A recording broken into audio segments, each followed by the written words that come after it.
जब मुझे अपना ईयर एंड बोनस मिला, सिर्फ 6,800 युआन, उस वक्त मैं कंपनी के टॉप 120 पार्टनर्स के हेड्स के साथ डिनर कर रहा था।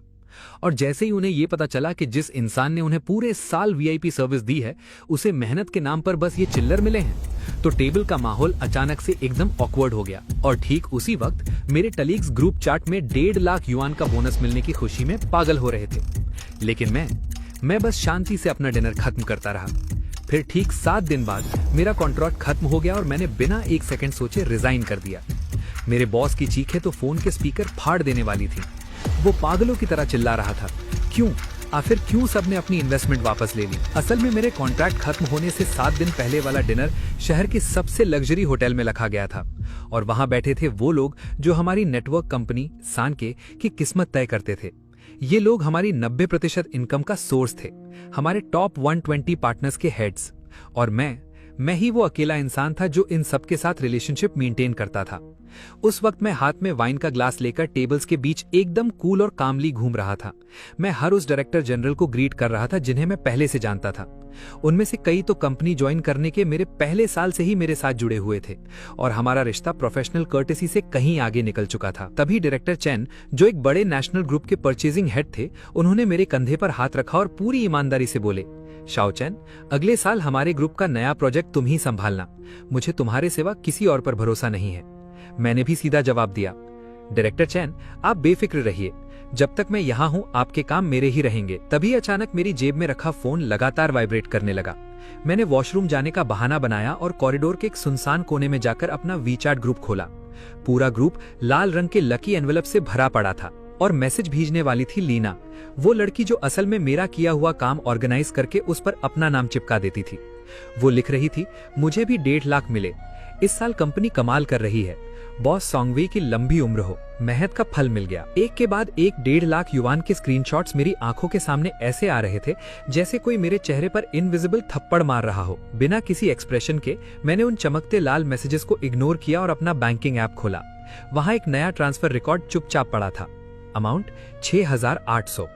न कोई डेसिमल, न कोई बधाई हो का मैसेज, बस एक ठंडा सा नंबर जैसे किसी इंटर्न की पहली सैलरी हो। मैं करीब 10 सेकंड तक उस नंबर को घूरता रहा। न गुस्सा आया, न कोई मायूसी, बस दिल में बची खुची आखिरी उम्मीद भी उसी पल बुझ गई जैसे चूल्हे की ठंडी राख हो। लेकिन मेन टेबल पर अब भी माहौल एकदम लाइवली था। मैंने फिर से अपने चेहरे पर वो प्रोफेशनल स्माइल पहन ली जैसे कुछ ना हुआ हो। तभी मेरे पास बैठे डायरेक्टर चैन मुझे टोस्ट करने लगे, और गलती से उनकी कोहनी मेरे फोन से टकरा गई। स्क्रीन की लाइट जल उठी और शायद वो 6,800 का नंबर उनकी नजरों में आ गया। उन्होंने हल्का सा माथा सिकोड़ते हुए अपना ग्लास नीचे रखा और कैजुअली पूछा, शाओ चैन, इस साल तुम्हारी कंपनी ने इतना अच्छा परफॉर्म किया है तो तुम्हारा ईयर एंड बोनस भी काफी तगड़ा होगा ना? मैंने देखा तुम्हारे कलीग्स ग्रुप में खूब सेलिब्रेट कर रहे थे। मैंने सीधे उनकी आंखों में देखा और एकदम शांत आवाज में बस 2 शब्द कहे, 6,800। और उसी पल वो शोरगुल से भरी मेन टेबल 1 सेकंड के लिए बिल्कुल शांत हो गई, मानो सारी आवाजें हवा में ही गायब हो गई हों। पास बैठे डायरेक्टर्स ने ये नंबर सुन लिया था। उनके चेहरे के एक्सप्रेशंस देखने लायक थे, पहले शौक, फिर यकीन नहीं होना और उसके बाद सीधा गुस्सा, क्योंकि वो सब दुनिया देखे हुए लोग थे। उन्हें साफ समझ आ गया कि जो इंसान पूरे साल बिना रुके उन्हें वीआईपी सर्विस देता रहा, जो कंपनी की 90% इनकम संभाल रहा था, उसे सिर्फ 6,800 युआन का बोनस मिला है, जबकि ऑफिस में एसी की हवा खाने वाले वो लोग जिनके नाम तक उन्हें याद नहीं थे 1.5 लाख उड़ा रहे थे। मतलब साफ था, माहौल तुरंत ही टेंस और अनकंफर्टेबल हो गया। लेकिन मैं ऐसे उठ खड़ा हुआ जैसे कुछ ना हुआ हो। ग्लास उठाकर हल्की सी स्माइल के साथ बोला, डायरेक्टर्स, इस पूरे साल आपके सपोर्ट के लिए शुक्रिया। ये टोस्ट आप सबके नाम। मैं तो इसे एक ही बार में खत्म करता हूँ, आप अपनी मर्जी से पीजिए। इतना कहकर मैंने एक ही घूंट में पूरा ग्लास खाली कर दिया। वो जलता हुआ लिक्विड मेरे गले से नीचे उतरा जैसे इन सालों की सारी थकान और फ्रस्ट्रेशन को जला देना चाहता हो। फिर मैंने खुद ही टॉपिक बदल दिया और अगले साल के मार्केट प्लान्स पर बात शुरू कर दी। अपने प्रोफेशनलिज्म से मैंने उस डिनर को फिर से नॉर्मल करने की पूरी कोशिश की, लेकिन क्लाइंट्स अब बार बार एक दूसरे की तरफ देख रहे थे। उनकी नजरों में मेरे लिए कोई सिंपैथी नहीं थी, बल्कि एक अजीब सा पक्का इरादा था। डिनर अचानक ही खत्म हो गया और मेहमान एक एक करके जाने लगे। आखिर में डायरेक्टर चैन सबसे लास्ट में बाहर निकले। जब वो मेरे पास से गुजर रहे थे तो अचानक रुक गए। उनकी आंखें, जो न जाने कितने लोगों को परख चुकी थीं, सीधे मेरी आंखों में गहराई से देखने लगी, और फिर उन्होंने धीमी आवाज में कहा, जो सिर्फ मैं ही सुन सकता था, शाओ चैन, तुम्हारे साथ गलत हुआ है। ये जगह तुम्हारी लॉयल्टी के लायक नहीं है। जब चाहो मुझसे कांटेक्ट करना। ये सुनकर मेरे सीने में हल्की सी गर्माहट उठी और मैंने सीरियस होकर सिर हिलाया। थैंक यू डायरेक्टर चैन।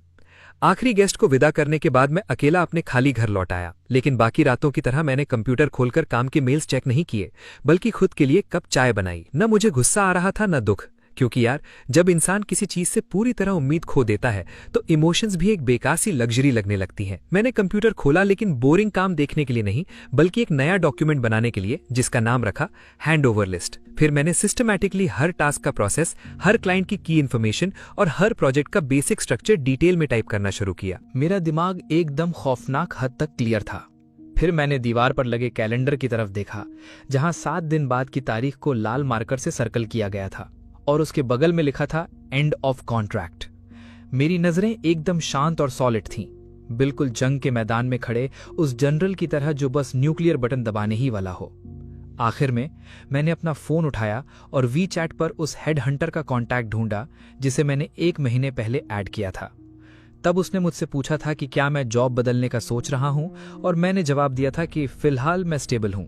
लेकिन अब मैंने वो पुराना मैसेज डिलीट किया और 3 नए शब्द टाइप किए। अब बात कर सकते हैं। काउंटडाउन शुरू हो चुका था। कॉन्ट्रैक्ट खत्म होने में बस 6 दिन बाकी थे। जैसे ही मैं ऑफिस में घुसा, एकदम से खुशी और एक्साइटमेंट की लहर मुझसे टकराई। हर कोई तगड़ा बोनस मिलने की खुशी में पागल हो रखा था। कोई यूरोप ट्रिप की बात कर रहा था तो कोई नई कार लेने की। लीना ने नई चमकदार रेड हील्स पहन रखी थी और हाथ में एक लग्जरी ब्रांड का बड़ा सा बैग था जो दूर से ही चमक रहा था। वो जानबूझकर मेरे डेस्क के पास आकर रुकी। उसने बैग को मेरी टेबल के कोने पर ऐसे रखा जैसे गलती से रख दिया हो, और फिर ओवर एक्टिंग करते हुए शिकायत करने लगी, यार मैंने कल बस यूं ही इसे खरीद लिया और ये बैग उतना भी अच्छा नहीं है। फिर उसने मेरी तरफ देखकर कहा, ओ चैन किंग, तुम क्या सोचते हो? मैंने अपना सिर तक नहीं उठाया। मेरी नजर स्क्रीन पर खुले हैंडओवर डॉक्यूमेंट पर ही टिकी रही और मैंने ठंडे लहजे में बस इतना कहा, ठीक है। एक पल के लिए लीना की स्माइल वहीं जम गई। फिर उसने अपनी आवाज ऊंची करके बाकी लोगों को बुलाया, गर्ल्स, इस साल की हमारी बम्पर कमाई सेलिब्रेट करने के लिए मैं सबको बबल टी पिला रही हूं, जो चाहो ऑर्डर करो। पूरा ऑफिस तालियों और हूटिंग से गूंज उठा। सब लोग उसके आसपास इकट्ठा होकर फोन से ऑर्डर देने लगे। हंसी मजाक और बातें पूरे माहौल में भर गईं।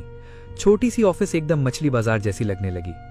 शुरू से लेकर अंत तक किसी ने मुझसे एक बार भी नहीं पूछा, तुम कुछ लोगे? जैसे मैं उनके लिए इनविजिबल था। इस सेलिब्रेशन से मुझे पूरी तरह अलग कर दिया गया था, जिससे मेरा कोई लेना देना नहीं था। दोपहर 3 बजे बॉस सांगवई अपनी उसी बियर बेली और लाल चेहरे के साथ आया। उसने ताली बजाई और सब शांत होकर उसे ऐसे देखने लगे जैसे वो कोई सुपर हीरो हो। उसने जोरदार आवाज में कहा, इस साल हमारी कंपनी ने अनप्रेसिडेंटेड रिजल्ट्स हासिल किए हैं। ये आप सबकी मेहनत के बिना पॉसिबल नहीं था। उसकी नजर लीना और बाकी हाई बोनस पाने वालों पर गई और वो एक प्राउड स्माइल से बोला, मैं हमेशा कहता हूं, सांके में हम मेहनती लोगों के साथ कभी नाइंसाफी नहीं करते। मेहनत करोगे तो कंपनी जरूर नोटिस करेगी। अगले साल भी ऐसे ही मेहनत करना, हम बोनस डबल कर देंगे। वो बड़े जोश में एक ब्राइट फ्यूचर पेंट कर रहा था, लेकिन उसकी चालाक आंखें जैसे जानबूझकर मेरी तरफ देखने से बच रही थीं। जैसे मैं, जो कंपनी की 90% इनकम जनरेट करता था, उन मेहनती लोगों में आता ही नहीं हूं। स्पीच खत्म होने के बाद उसने मुझे इशारा किया। मैं शांति से उठा और उसके पीछे चल दिया। जैसे ही ऑफिस का दरवाजा बंद हुआ, उसके चेहरे की वो स्माइल थोड़ी फीकी पड़ गई और उसकी जगह एक फेक फादर फिगर वाले एक्सप्रेशन ने ले ली। उसने कहा, चैन किंग, इस साल की बात को इतना दिल पर मत लो। मुझे पता है तुम्हारा कंट्रीब्यूशन बहुत बड़ा है, कंपनी सब देखती है। मैं बस अपना पानी का ग्लास पकड़े चुपचाप उसकी एक घटिया एक्टिंग सुनता रहा। फिर वो बोला, लेकिन तुम्हें समझना होगा, तुम्हारी सक्सेस काफी हद तक कंपनी के बड़े प्लेटफॉर्म की वजह से है। सांके के गोल्डन ब्रांड के बिना वो बड़े क्लाइंट्स तुम्हें कैसे जानते? लीना और बाकी लोग भले तुम्हारी तरह बिजनेस में स्किल्ड ना हो, लेकिन उन्होंने इंटरनल कोऑर्डिनेशन और प्रोसेस मैनेजमेंट में बहुत मेहनत की है। फिर उसने अपने उसी रटे रटाए टोन में समझाना शुरू किया कि इस साल मेरा बोनस क्यों कम है। ये एक कॉम्प्रिहेंसिव इवैल्यूएशन का रिजल्ट है। उसने मुझे सलाह दी कि मैं अभी जवान हूं, मुझे लॉन्ग टर्म विजन रखना चाहिए, और अगर मैं इसी तरह काम करता रहा तो अगले साल मेरा रेड एनवेलप सबसे बड़ा होगा।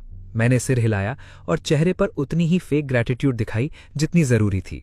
फिर शांत आवाज में कहा, समझ गया डायरेक्टर सांग, मैं और मेहनत करूंगा। सांगवई मेरी इस आज्ञाकारिता से साफ तौर पर खुश हो गया। जैसे ही मैं उसके ऑफिस से बाहर निकला, उसे लगा कि उसने अपने सबसे वफादार काम के बैल को पूरी तरह काबू में कर लिया है। ब्रेक रूम से लीना और बाकी कलीग्स की हल्की हल्की हंसी मेरे कानों में पड़ी, लेकिन बिना कोई एक्सप्रेशन बदले मैं सीधा अपनी सीट पर लौट आया। उनकी जहरीली बातें अब मेरे लिए बस मक्खियों की भिनभिनाहट जैसी थीं, जो मेरे दिल पर रत्ती भर भी असर नहीं डाल सकती थीं। मैंने अपने पीसी में एक एन्क्रिप्टेड फोल्डर खोला। उसके अंदर 50 पेजेस का एक डॉक्यूमेंट था जिसका नाम था अल्टीमेट क्लाइंट रिलेशनशिप मैनुअल। इसमें सिर्फ कॉन्टैक्ट डिटेल्स और कॉन्ट्रैक्ट्स ही नहीं थे, बल्कि हर कंपनी के डिसीजन मेकर्स की पर्सनल प्रेफरेंसेस और उनके अंदरूनी कॉम्प्लेक्स रिलेशंस तक की पूरी कुंडली लिखी हुई थी।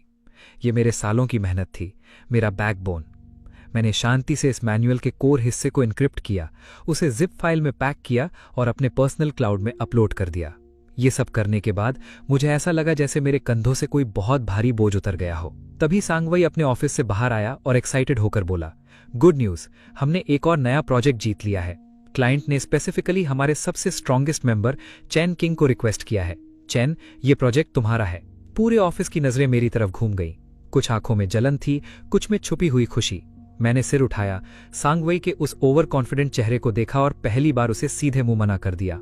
सॉरी डायरेक्टर सांग, मेरा कॉन्ट्रैक्ट 7 दिन में खत्म हो रहा है।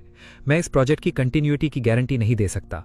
क्लाइंट की भलाई के लिए बेहतर होगा आप किसी और को ढूंढ लें। पूरे ऑफिस में एकदम शमशान घाट जैसा सन्नाटा छा गया। काउंटडाउन चालू था, बस 5 दिन बाकी।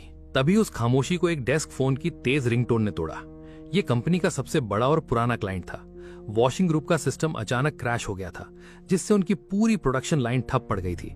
वहां के टेक्निकल डिपार्टमेंट ने 2 घंटे इमरजेंसी इंस्पेक्शन किया, लेकिन उन्हें कुछ समझ नहीं आया। नॉमिनल क्लाइंट इंचार्ज होने के बावजूद लीना को वॉशिंग के टेक्निकल डायरेक्टर ने फोन पर बुरी तरह धो डाला और वो बस हड़बड़ाहट में बार बार यही कहती रही, हम इस पर काम कर रहे हैं। असल में उसे खुद ककहरा नहीं पता था।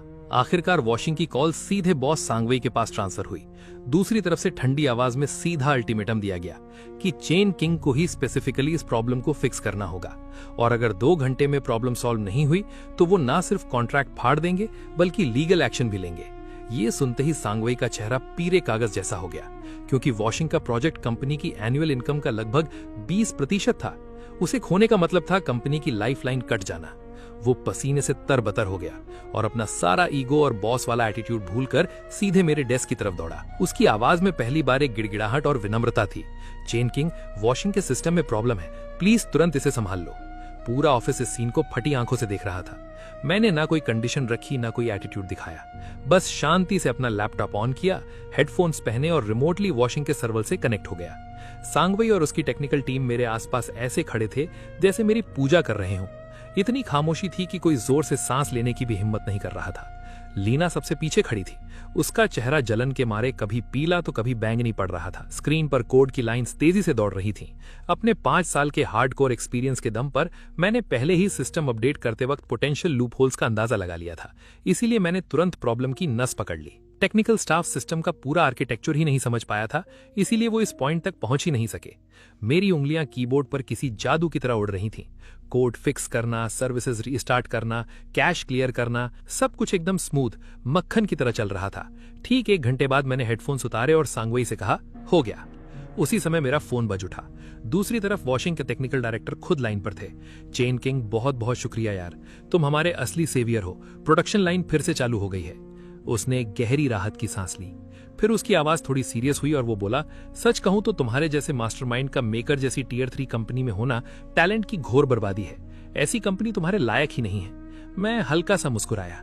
क्राइसिस सॉल्व होने के बाद सांगवाई ने भी एक लंबी राहत की सांस ली, लेकिन इस बार उसकी नजरों में मेरे लिए कोई रिस्पेक्ट या ग्रैटिट्यूड नहीं था, बल्कि एक डर और चुभन साफ दिख रही थी। उसे एहसास हो गया था कि जिसे वो अब तक एक पालतू कुत्ता समझकर दबाता आया है, उसके अंदर कुछ ऐसा है जिसे वो अपनी औकात में कभी कंट्रोल नहीं कर सकता। ये देखकर लीना तुरंत उसके पास खिसक कर गई और धीरे से उसके कान में जहर घोलते हुए बोली, बॉस सैंग, ये लड़का जानबूझकर अपनी स्किल्स छुपा रहा था, बस इसी मौके की ताक में था ताकि कंपनी के सामने खुद को हीरो साबित कर सके और आपसे अपनी कंडीशंस नेगोशिएट कर सके। और ये बात सीधे सांगवाई के शातिर दिमाग में बैठ गई। वो ये मानना ज्यादा पसंद करता था कि उसका एक मामूली एम्प्लॉय उसे मैनिपुलेट कर रहा है, बजाय इसके कि वो अपनी खुद की घटिया मैनेजमेंट और कमजोर जजमेंट को एक्सेप्ट करे। उसने मुझे देखा और उसका एक्सप्रेशन और भी ज्यादा कॉशियस और सख्त हो गया, लेकिन मुझे उसके इस इंटरनल ड्रामा से रत्ती भर भी मतलब नहीं था। क्राइसिस खत्म हो चुकी थी, मेरा काम पूरा हो चुका था। मैंने डॉक्यूमेंट्स का एक मोटा बंडल प्रिंट किया, उसके डेस्क तक गया और धीरे से रख दिया। बॉस सैंग, ये मेरी वर्क हैंडओवर लिस्ट है, कृपया इसे रिव्यू कर लीजिए और किसी को असाइन कर दीजिए। सांगवाई ने लापरवाही से उसे उठाकर पलटना शुरू किया। उसमें बस 120 क्लाइंट्स के कंपनी नेम्स, स्टैंडर्ड कॉन्ट्रैक्ट्स और बेसिक पब्लिक इंफॉर्मेशन थी। लेकिन वो असली चीजें जो एक्सपीरियंस और पर्सनल कनेक्शंस पर डिपेंड करती थीं, जैसे मेंटेनेंस मैनुअल्स, की रिलेशनशिप डायग्राम्स और इनसाइड कम्युनिकेशन स्किल्स, उनमें से वहां कुछ भी नहीं था। कंपनी प्रोसीजर के हिसाब से ये एक परफेक्ट हैंडओवर लिस्ट थी, लेकिन प्रैक्टिकली एकदम रद्दी और बेकार। कॉन्ट्रैक्ट खत्म होने के पहले के आखिरी 4 दिनों में सांगवई ने आखिरकार अपनी चहेती लीना को मेरा काम लेने के लिए असाइन कर दिया। शायद ये उसका अपना पावर शो करने का एक घटिया तरीका था, जैसे वो मुझे चिढ़ाते हुए कहना चाहता हो, देखा, तुम्हारा सबसे इंपॉर्टेंट काम भी मेरा फेवरेट एम्प्लॉय चुटकियों में संभाल लेता है। लीना उस सूखी लिस्ट को ऐसे पकड़े थी जैसे वो कोई रॉयल फरमान हो। वो पूरे घमंड से मेरे सामने आकर बैठ गई और बॉसिंग टोन में बोली, चेन किंग, एक एक करके एक्सप्लेन करो, हर क्लाइंट की स्पेशल प्रेफरेंसेस क्या हैं, उन्हें क्या सुनना पसंद है, उनके क्या टैबूज हैं, सब क्लियरली बताना होगा। उसका टोन ऐसा था जैसे वो कोई हैंडओवर नहीं ले रही, बल्कि किसी क्रिमिनल से इंटेरोगेशन कर रही हो। मैंने लिस्ट खोली, पहले क्लाइंट पर इशारा किया। परचेजिंग डायरेक्टर चेन यानुआ, फोन नंबर 39, ये कंपनी की पब्लिक इंफॉर्मेशन है। कॉन्ट्रैक्ट टर्म्स यहाँ हैं। स्पेशल रिक्वायरमेंट्स अपेंडिक्स 3 में स्टैंडर्ड तरीके से एक्सप्लेन्ड है। वो तुरंत बीच में टोकते हुए फुफकार पड़ी, रुको, ये सब कौन सुनना चाहता है?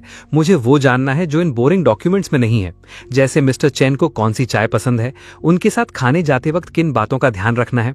मैंने सिर उठाया, उसकी तरफ बिल्कुल शांति से देखा और कहा, मेरे हैंडओवर का कंटेंट सिर्फ स्टैंडर्डाइज्ड इंफॉर्मेशन तक ही सीमित है, जो कंपनी की प्रॉपर्टी है और इस लिस्ट में रिकॉर्डेड है। मिस्टर चेन के साथ मेरी पर्सनल रिलेशनशिप और मेरा सालों का अक्यूमुलेटेड कम्युनिकेशन एक्सपीरियंस मेरी पर्सनल एसेट है। ये मेरे हैंडओवर ऑब्लिगेशंस में बिल्कुल नहीं आता। ये सुनते ही लीना गुस्से से टमाटर की तरह लाल हो गई। तुम कोऑपरेट नहीं कर रहे हो चेन किंग। ये मत समझना कि तुम जा रहे हो तो तुम कोई बहुत बड़े तोप हो गए। उसकी आवाज इतनी तेज और कर्कश हो गई कि उस शांत ऑफिस में कानों को चुभने लगी। मैं अपनी चेयर पर पीछे की तरफ झुका और पहली बार उसे ध्यान से देखा। वो सबके सामने बिना कुछ छुपाए अपना असली जहरीला चेहरा दिखा रही थी। मैंने कहा, जो हैंडओवर डॉक्यूमेंट मैंने लिखा है उसमें कौन सी लाइन तुम्हें समझ नहीं आई, या फिर तुम्हारी प्रोफेशनल कैपेबिलिटी इतनी थर्ड क्लास है कि तुम एक बेसिक क्लाइंट डॉक्यूमेंट भी डिकोड नहीं कर सकती? ये एक ही लाइन सीधे लीना के सबसे बड़े ईगो पर जा लगी। उसका चेहरा तुरंत सफेद पड़ गया, होठ कांपने लगे, लेकिन उसके मुंह से बचाव में एक शब्द भी नहीं निकला। आसपास के कलीग्स धीरे धीरे फुसफुसाने लगे। कुछ लोग लीना की ये बेइज्जती देखकर अंदर ही अंदर मजे ले रहे थे, जैसे उसे जिंदगी में पहली बार किसी ने औकात दिखाई हो, जबकि कुछ लोग मुझे ओवर स्मार्ट और एरोगेंट समझ रहे थे कि मैं जाने से पहले इतना बोल्ड होकर बॉस की फेवरेट को सबके सामने चैलेंज कर रहा हूं। सिचुएशन हाथ से निकलती देख बॉस सांगवई को अपने केबिन से बाहर आना पड़ा। उसने कहा, ठीक है, हम सब कलीग्स हैं, शांति से बात करो। फिर अपना गला साफ करके एक उपदेश देने वाली टोन में बोला, चेन किंग, थोड़ा जेनरस बनो यार। लीना बस काम के लिए ही तो पूछ रही है, वो एक्सपीरियंस शेयर कर दो ना। हम सब कंपनी की भलाई के लिए ही तो काम करते हैं। सांगवई की ये पाखंडी बात सुनकर मैंने उसके उस दोगले चेहरे को देखा और अंदर ही अंदर बस यही लगा कि ये सब कितना बड़ा जोक है। मैंने एकदम शांत लेकिन धारदार आवाज में कहा, बॉस सैंग, एक्सपीरियंस सिर्फ लोगों के साथ रियल ग्राउंड पर इंटरैक्शन से ही आता है। अगर लीना को बेसिक क्लाइंट रिलेशन समझने के लिए भी किसी की उंगली पकड़नी पड़े, तो मेरा सजेशन है कि कंपनी को दोबारा सोचना चाहिए कि वो सच में इस पोजीशन के लायक है भी या नहीं। ये मेरी बात किसी तेज धार वाली तलवार की तरह थी, जिसने लीना के झूठे अहंकार को बीच से चीर दिया। सांगवई का चेहरा पूरी तरह राख जैसा काला पड़ गया और पूरा ऑफिस एकदम कब्र जैसी खामोशी में डूब गया। उसी भयानक तनाव भरे माहौल में मेरा फोन हल्के से वाइब्रेट हुआ। मैंने उठाकर देखा, मिस्टर चेन का वीचैट मैसेज था। जैसे ही मैंने उसे खोला, एक नई कंपनी का बेहद polished electronic offer letter screen पर फ्लैश हुआ। एक ऐसा नाम जो मैंने पहले कभी नहीं सुना था। उसमें मेरी पोजीशन सीनियर पार्टनर थी और सैलरी इतनी बड़ी कि मैंने कभी सपने में भी नहीं सोची थी। मैंने फोन लॉक किया, सिर उठाया और सांगवई की भारी और गुस्से से भरी नजरों से नजरें मिलाईं। लेकिन इस बार मेरे दिल में एक अजीब सा सुकून था, जैसे अब इन जोकरों को और सहने की कोई जरूरत नहीं बची हो। कॉन्ट्रैक्ट खत्म होने से पहले का आखिरी दिन आ चुका था। मेकर नेटवर्क में मेरा फाइनल डे। मैंने पूरी सुबह अपना वर्क स्पेस साफ करने में निकाल दी। अपने सारे पर्सनल सामान को एक गत्ते के बॉक्स में पैक कर लिया। कंप्यूटर की सारी पर्सनल फाइल्स को परमानेंटली डिलीट कर दिया। डेस्क पर सिर्फ कंपनी का लैपटॉप और फोन बचा था। सब कुछ एकदम क्लीन, जैसे मैं कभी यहां था ही नहीं। कलीग्स 2-3 के ग्रुप में आते, फॉर्मल और फेक बातें करते, लेकिन उनकी आंखों में ना मुझे रोकने की कोई इच्छा थी, ना कोई बुरा फील हो रहा था, बल्कि एक अजीब सा मजा था, जैसे वो कोई लाइव तमाशा देख रहे हों। उनके छोटे दिमाग के हिसाब से मैं बस एक ओवर कॉन्फिडेंट टेक नर्ड था जो कंपनी के प्लेटफॉर्म के बिना जीरो था, और जल्द ही असली दुनिया मुझे कुचल कर रख देगी। तब मैं मेकर कंपनी के इन दिनों को याद करके रोऊंगा। लीना तो अपना एटीट्यूड बिल्कुल भी नहीं छुपा रही थी। वो मेरे पास आकर खड़ी हो गई, अपने हाथ बांधकर एकदम सार्कास्टिक अंदाज में ताना मारते हुए बोली, वाह, लगता है किसी को पंख लग गए हैं। आगे जब मेकर जैसा बड़ा प्लेटफॉर्म नहीं होगा ना, तब देखेंगे क्लाइंट्स के सामने ये हवाबाजी और एरोगेंस कैसे दिखाते हो। मैंने उसकी तरफ पलक झपकाकर भी नहीं देखा, बस चेहरे पर हल्की सी स्माइल के साथ आखिरी फाइल भी परमानेंटली डिलीट कर दी। दोपहर में सांगवई ने मुझे आखिरी ज्ञान देने के लिए केबिन में बुलाया। अपनी बड़ी सी बॉस वाली रिवॉल्विंग कुर्सी पर बैठकर उसने कॉन्डेसेंडिंग टोन में कहा, चैन किंग, इस बार तुमने बिल्कुल ठीक बिहेव नहीं किया, लेकिन इतने सालों की तुम्हारी मेहनत को देखते हुए मैं इसे इग्नोर कर देता हूं। कंपनी के दरवाजे तुम्हारे लिए हमेशा खुले हैं। उसे लगा उसने मुझ पर कोई बहुत बड़ा एहसान कर दिया। मैंने पूरी शालीनता से मुस्कुराकर धीरे से कहा, बॉस सांग, उम्मीद करता हूं कि मेरे जाने के बाद भी आप ऐसे ही मुस्कुरा पाएंगे। शाम के 5:30 हो चुके थे। शिफ्ट ओवर हो गई थी। मैंने अपना कार्टन बॉक्स उठाया और आखिरी बार अटेंडेंस मशीन पर अपनी फिंगरप्रिंट लगाई। बीप। बिना किसी को गुड बाय कहे, बिना एक बार भी पीछे मुड़कर देखे, पूरे ऑफिस की फेक सिंपैथी, मजाक उड़ाती और इग्नोरेंट नजरों के बीच मैं पूरी शान से उस जगह से बाहर निकल गया जहां मैंने अपनी जवानी के इतने कीमती साल दे दिए थे। और ठीक उसी समय प्रेसिडेंट ऑफिस में सांगवई का फोन लगातार बजना शुरू हो गया था। दर्जनों कंपनियां बिना एक भी एक्सेप्शन के मेकर के साथ अपनी पार्टनरशिप तुरंत खत्म करना चाहती थीं। बेहतर कंडीशंस ऑफर करने के बावजूद वो सब साफ मना कर रही थी, और इसकी सिर्फ एक ही वजह थी, मैं जा चुका था। सांगवी डर और पैनिक के मारे फोन को इतनी जोर से जकड़ रहा था कि उसका स्क्रीन प्रोटेक्टर तक चटक गया। वो घबराकर पागलों की तरह चिल्लाया, जल्दी जल्दी किसी भी कीमत पर चैन किंग को वापस लाओ। अगले दिन सुबह जब मेरी आंख खुली तो मुझे अलार्म ने नहीं बल्कि खिड़की के बाहर चहकते पक्षियों की आवाज ने जगाया। मैंने सिंपल स्पोर्ट्स ट्रैक सूट पहना और नीचे पार्क में जॉगिंग के लिए निकल गया। मेकर नेटवर्क के उस टॉक्सिक और कैलकुलेशन भरे माहौल से दूर, यहां तक कि हवा भी एकदम अलग और फ्रेश लग रही थी। मैं झील के किनारे रुककर अपना रिफ्लेक्शन देखने लगा। मुझे बेरोजगारी का कोई खौफ नहीं था, बल्कि उल्टा एक सॉलिड कॉन्फिडेंस था कि अब गेम मेरे कंट्रोल में है। तभी मेरे ट्रैक पैंट्स में रखा फोन वाइब्रेट हुआ। मैंने निकाला। वीचैट ग्रुप से मैसेज था। मेन कंपनी ग्रुप तो मैं लेफ्ट कर चुका था, लेकिन टेक्निकल डिपार्टमेंट के कुछ लड़के जिनसे मेरी बनती थी, उन्होंने प्राइवेट मैसेज किया था, भाई अब जब तुम जा चुके हो, आज फिर वॉशिंग के लोग प्रोग्रेस रिपोर्ट मांगने के लिए सिर पर चढ़े हुए थे। तुम्हारे रिप्लेसमेंट लीना ने तो बॉस को सच में पागल कर दिया है। ये मैसेज पढ़ते ही मैंने बिना कोई एक्सप्रेशन बदले चैट बंद कर दी और मेरे होठों पर एक ठंडी सी मुस्कान आ गई। मैं मेकर के कोर स्ट्रक्चर को बहुत अच्छे से जानता था। वो एक ऐसी इमारत थी जिसकी नींव सिर्फ रेत पर टिकी थी और मैं उसका सबसे अहम पिलर था। मेरे जाते ही वहां से सिर्फ टेक्नोलॉजी ही नहीं गई थी, बल्कि हर बड़े क्लाइंट का ट्रस्ट और बैकअप गारंटी भी मेरे साथ ही निकल गया था। इस वक्त मेकर का पूरा ऑफिस पैनिक और कियोस में जल रहा होगा। लीना अब मेरे पुराने डेस्क पर बैठकर क्लाइंट रिक्वायरमेंट्स की एक लंबी लिस्ट को घूर रही थी, लेकिन उसे एक अक्षर भी पल्ले नहीं पड़ रहा था। पहले तो वो मैडम सिर्फ फाइल पर साइन करती थीं और मोटा बोनस डकार लेती थीं, लेकिन अब जब उसे सच में फ्रंट लाइन पर आकर इन कॉम्प्लेक्स डिमांड्स का सामना करना पड़ रहा था, तो उसे कोड की पहली लाइन तक समझ नहीं आ रही थी। वो अपना सिर नोचकर बोली, ये आखिर है क्या भला? क्या चैन किंग ने जानबूझकर अपनी स्किल्स छुपाई थीं? ये इंटरफेस कॉल क्यों नहीं हो रहा? उसके बगल में खड़ा जूनियर टेक्नीशियन डरते हुए धीरे से बोला, मिस लीना, ये मिस्टर चैन ने पुराने वॉशिंग सिस्टम के लिए स्पेशली एक कस्टम कंपैटिबिलिटी लॉजिक लिखी थी। ये किसी डॉक्यूमेंटेशन में नहीं है, ये सब उनके दिमाग में था। उधर मैं पार्क की एक बेंच पर रिलैक्स कर रहा था। बात बहुत सीधी सी है, तुम अपनी खुद की आंखों से देखोगे कि तुम्हारी वो खोखली फाउंडेशन अपना असली पिलर खोने के बाद कैसे ताश के पत्तों की तरह टूटती है। रिजाइन करने के तीसरे दिन मैं अपने काउच पर बैठा एक इंडस्ट्री रिपोर्ट पढ़ रहा था जो मुझे उसी हेडहंटर ने भेजी थी, और बिल्कुल जैसा मैंने प्रिडिक्ट किया था, सांगवे चुप बैठने वालों में से नहीं था।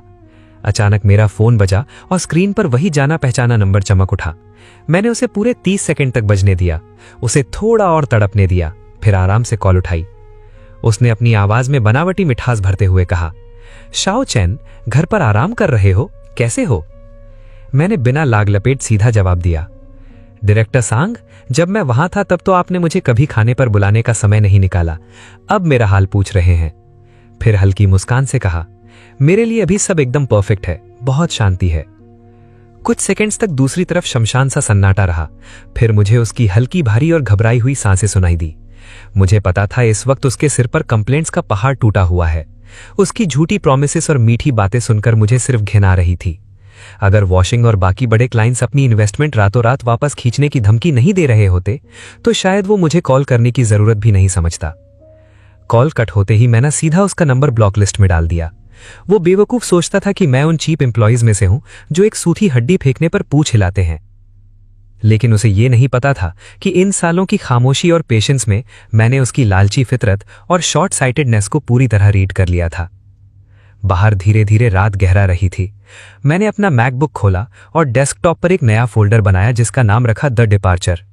मैं सिर्फ कंपनी से बाहर नहीं जाना चाहता था, मैं वो सब कुछ अपने साथ ले जाना चाहता था ताकि सांके बस एक खाली कंकाल बनकर रह जाए। रिजाइन करने के 5वें दिन वॉशिंग ग्रुप के परचेसिंग डायरेक्टर चैन ने मुझे स्पेशल चाय पर इनवाइट किया। वो एक बेहद शार्प और खतरनाक इंसान था और सांके में रहते हुए मेरा सबसे पावरफुल पार्टनर भी। टी हाउस में एक महंगी सी हल्की खुशबू फैली हुई थी। उसने मुझे एकदम गहरी और भेदने वाली नजरों से देखा, जैसे उसे सब कुछ पहले से पता हो। उसने चाय का कप उठाते हुए कहा, शाओ चैन, तुम्हारे जाने के बाद सांके का सिस्टम पूरी तरह ठप हो गया है। कल सांगवेई खुद अपनी एलीट टीम लेकर आया था। पूरा दोपहर बैठा रहा लेकिन एक भी ढंग का सोल्यूशन नहीं दे पाया। वो लीना नाम की लड़की बस हवाई बातें करती रही। मैंने एकदम शांत स्वर में कहा, डायरेक्टर चेन, ये उनका पर्सनल मामला है, मेरा अब उनसे कोई लेना देना नहीं। उसने अपनी चाय टेबल पर रखी, थोड़ा आगे मेरी तरफ झुका और भारी आवाज में बोला, सच कहूं तो वॉशिंग में हम तुम्हारी असली वैल्यू जानते हैं। तुम्हारे बिना उस क्रिटिकल प्रोजेक्ट को सांके के हाथों में छोड़ना हमारे लिए सुसाइड करने जैसा है। मैंने अपने लीगल डिपार्टमेंट से उनका कॉन्ट्रैक्ट कैंसिल करने का प्रोसेस चालू करवा दिया है। मैंने बिना कोई एक्साइटमेंट दिखाए चाय का एक घूंट लिया, क्योंकि ये सब मेरी कैलकुलेशंस का ही हिस्सा था। फिर उसने वो बात कही जिसका मैं इंतजार कर रहा था। शाओ चेन, क्या तुम खुद का टेक बिजनेस शुरू करने के बारे में सोचोगे? अगर तुम स्टार्ट करते हो तो वॉशिंग का पहला और सबसे बड़ा ऑर्डर मैं तुम्हें ही दूंगा। ये इंडस्ट्री में एक बहुत भारी वादा था, लेकिन मैं जानता था कि अभी सही टाइम ट्रिगर नहीं हुआ है। मैंने एक हल्की सांस ली और कहा, डायरेक्टर चेन, सांगवे जैसे लोग जब तक सच में मुंह के बल दर्दनाक तरीके से नहीं गिरते, उन्हें अपने किए पर कभी पछतावा नहीं होता। फिर शांत स्वर में जोड़ दिया, आपके ऑफर के लिए शुक्रिया। मैं थोड़ा समय लेना चाहता हूं ताकि सब कुछ ढंग से एनालाइज कर सकूं और अपने दिमाग में चल रहे कुछ मास्टर प्लान्स को क्लियर कर सकूं। जब मैं 100% तैयार हो जाऊंगा तो सबसे पहले आपको ही कॉल करूंगा। टी हॉल से बाहर निकलते ही ठंडी रात की हवा मेरे चेहरे से टकराई। मैंने पीछे मुड़कर उस चमकते हुए बिजनेस डिस्ट्रिक्ट को देखा जो धीरे धीरे अंधेरे में डूब रहा था, और ठीक उसी पल मेरे दिमाग में एक बहुत बड़ा विजन आकार लेने लगा। मुझे अब किसी और कंपनी का नौकर नहीं बनना था। मैं एक ऐसी जगह बनाना चाहता था जहां असली टेक्नोलॉजी की रिस्पेक्ट हो, जहां टैलेंट के रूल्स सच में मैटर करते हो। उसी हफ्ते सांके नेटवर्क के अंदर का माहौल दिन ब दिन और भी ज्यादा टॉक्सिक होता जा रहा था। भले ही मैं वहां नहीं था, लेकिन जो लोग थोड़े दिन पहले 1.5 लाख के बोनस के लिए उछल रहे थे और अब रिजल्ट्स डिलीवर नहीं कर पा रहे थे, उन्होंने अपनी नाकामी का ठीकरा एक दूसरे पर फोड़ना शुरू कर दिया था। सबसे ज्यादा बैंड बजी थी लीना की, जो नॉमिनल इंचार्ज थी। अब वो सबकी गालियों का सेंटर बन गई थी। कोई उस पर चिल्ला रहा था, मिस लीना, आपने खुद हवा में उड़कर ये रिक्वायरमेंट साइन की थी। अब जब इसका लॉजिक काम नहीं कर रहा तो क्या हमें बीच मंझधार में ऐसे ही मरने के लिए छोड़ दोगी? और वो फ्रस्ट्रेट होकर पलटकर जवाब दे रही थी, मैंने साइन किया तो क्या मैंने तुम्हें चेन किंग के छोड़े हुए सारे डॉक्यूमेंट्स नहीं थमा दिए थे? तुम लोग खुद को टॉप यूनिवर्सिटी के ग्रेजुएट्स बोलते हो और एक एमेचर के कोड को भी डिकोड नहीं कर सकते। ऐसे गंदे झगड़े वहां रोज का तमाशा बन गए थे। बॉस सांगवेई अपने केबिन में चूहे की तरह दुबका बैठा था। बाहर निकलकर फेस करने की उसकी हिम्मत तक नहीं हो रही थी। शुरुआत में उस बेवकूफ को लगा था कि लीना को प्रमोट करके वो सिचुएशन को स्टेबल कर लेगा, लेकिन पासा उल्टा पड़ गया। उसके घटिया पावर गेम्स और ऑफिस पॉलिटिक्स के अलावा उसके पास रियल टेक्निकल क्राइसिस हैंडल करने की कोई औकात नहीं थी। उसी समय सांगवेई अपने डेस्क पर पड़े वकीलों के मोटे मोटे सख्त लेटर्स को घूर रहा था। वॉशिंग अपना कॉन्ट्रैक्ट कैंसिल कर रहा था और 2 और बड़े पार्टनर्स भी अपनी फंडिंग पीछे खींचने वाले थे। सालों से बनाई उसकी सो कॉल्ड रेपुटेशन मेरे जाने के बाद ताश के महल की तरह गिर रही थी। वो गुस्से में आकर लीना पर बुरी तरह चिल्लाया, तुमने ही तो बड़ी बड़ी हाँकी थी कि चेन किंग के जाने के बाद सब संभाल लोगी, अब बताओ इस गड्ढे को कैसे भरोगी? लीना अपना सर झुकाकर खड़ी थी। उसके चेहरे पर अब उसका वो पुराना नखरेबाज घमंड कहीं नहीं था। उसे अपनी औकात समझ आ गई थी कि जिसे वो हमेशा एक तुच्छ टेक नर्ड समझती थी, असल में वही उसकी कुर्सी का आखिरी सहारा था। उसने डरते डरते धीरे से कहा, डायरेक्टर सांग, क्यों ना हम उस पर कंपनी के कमर्शियल सीक्रेट्स चोरी करने का झूठा आरोप लगाकर केस ठोक दें। उसे ब्लैकमेल करके मजबूर करेंगे कि वो वापस आए और हमें सोर्स कोड दे दे। सांगवेई ने सर उठाया। उसकी आंखों में एक पल के लिए लोमड़ी जैसी चालाकी चमकी, लेकिन तुरंत ही वो बेबसी में दब गई। उसे भी पता था कि अगर ये गंदा कदम उठाया तो वापस लौटने का कोई रास्ता नहीं बचेगा। उधर मैं अपने घर पर मल्टी मॉनिटर सेटअप के सामने बैठा था, चुपचाप सिस्टमैटिक तरीके से देख रहा था कि सांके की हालत कैसे धीरे धीरे गटर में गिरती जा रही है। रिजाइन करने के 7वें दिन, यानी कॉन्ट्रैक्ट ऑफिशियली एक्सपायर होने के ठीक एक हफ्ते बाद, मैंने अपना स्टडी रूम पूरी तरह एक कमांड सेंटर में सेट कर लिया था। दीवारें मेरे नए प्रोजेक्ट के धांसू आर्किटेक्चर डायग्राम से भर चुकी थी। इस एक हफ्ते में मैंने 3 टॉप हेडहंटर ऑफर्स को कूड़ेदान में डाल दिया था और सांगवेई के दर्जन भर सॉरी मैसेजेस को इग्नोर मार दिया था। मैं बस शांति से उस ट्रिगर मोमेंट का इंतजार कर रहा था जब सांके को ऐसा झटका लगे कि वो कभी दोबारा खड़ा ना हो सके। तभी मेरा फोन बजा। डायरेक्टर चैन का वॉइस नोट था और उसकी आवाज थोड़ी हड़बड़ाहट में लग रही थी। शाओ चैन, सांगवेई सच में पागल हो गया है। उसने इंडस्ट्री ग्रुप्स में नोटिस सर्कुलेट कर दिया है कि तुम कंपनी की कोर टेक्नोलॉजी चुराकर भाग गए हो। वो कई राइवल कंपनीज के साथ सिंडिकेट बनाकर तुम्हें पूरे मार्केट से ब्लैकलिस्ट करवाना चाहता है। मैंने वॉइस नोट सुनकर हल्की सी डेडली मुस्कान के साथ सोचा, ब्लैकलिस्ट? शायद उस बुढ़े को याद नहीं कि उन सारी टेक्नोलॉजी पेटेंट्स के ओरिजिनल ड्राफ्ट्स किसके पास हैं। मैंने बिना कोई पैनिक किए अपने सर्वर का एक एन्क्रिप्टेड फोल्डर खोला जिसमें मेरी पर्सनल R&D यानी रिसर्च एंड डेवलपमेंट डायरी थी, जिसे मैं कंपनी ज्वाइन करने के पहले दिन से ही मेंटेन कर रहा था। उसमें हर कोर टेक्नोलॉजी एडवांसमेंट के एकदम डिटेल रिकॉर्ड्स थे, डिजिटल टाइम स्टैम्प्स के साथ, ओरिजिनल सोर्स कोड के साथ, सब कुछ क्रिस्टल क्लियर। मैंने मन ही मन खुद से कहा, सांगवेई अगर लीगल माइंड गेम खेलना चाहता है तो आजा, मैं भी इस गेम को इसके एंड गेम तक खेलूंगा। उसी दोपहर में शहर के सेंटर में एक हाईटेक स्टार्टअप इंक्यूबेटर के ग्लास एंट्रेंस पर खड़ा था। डायरेक्टर चैन ने अपने इन्फ्लुएंस से मेरे लिए यह स्पेस अरेंज करवा दिया था। ऑफिस छोटा था, लेकिन मेरे एम्पायर के पहले कदम के लिए काफी था। मैंने फ्लोर टू सीलिंग वाली खिड़की के पास खड़े होकर नीचे की भागती दौड़ती दुनिया को देखा और खुद से धीरे से कहा, आज से ये जगह बनेगी किंग लैंड टेक्नोलॉजी। मुझे पहले से पता था कि सांगवेई का ये बैन वाला नाटक जल्दी ही एक बहुत बड़ा जोक बन जाएगा, क्योंकि जैसे ही वो बड़े क्लाइंट्स जो सांकी की वजह से इतना सफर कर चुके थे मुझे फिर से एक नए अवतार में राइज करते देखेंगे, वो खुद ही मेरे पास भाग कर आएंगे। उसी समय सांकी नेटवर्क अपने आखिरी पागलपन में डूब रहा था। सांगवेई और लीना को लगा था कि उन्होंने मेरी दुखती रग पकड़ ली है, लेकिन उन गधों को यह नहीं पता था कि वो खुद एक एक कदम चलकर उस कब्र की तरफ जा रहे हैं जो मैंने पहले ही उनके लिए खोद रखी थी।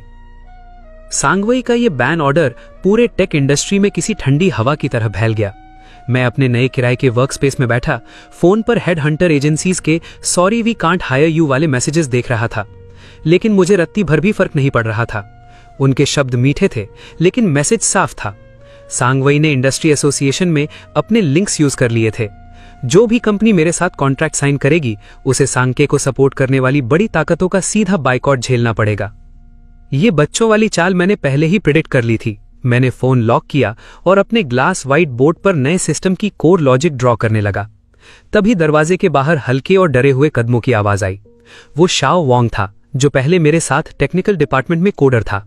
उसने अंदर आते ही हाँफते हुए कहा, चैन भाई, मैंने रिजाइन कर दिया। मैंने उसे सोफे पर बैठने का इशारा किया और पूछा, क्यों? रेजिग्नेशन प्रोसेस बिना लफड़े के पूरा हो गया? सांगवेई ने कुछ परेशान तो नहीं किया? उसने नामे से हिलाया। उसकी आंखें थोड़ी लाल थीं। चैन भाई, अब उस कंपनी में हर कोई दहशत के माहौल में जी रहा है।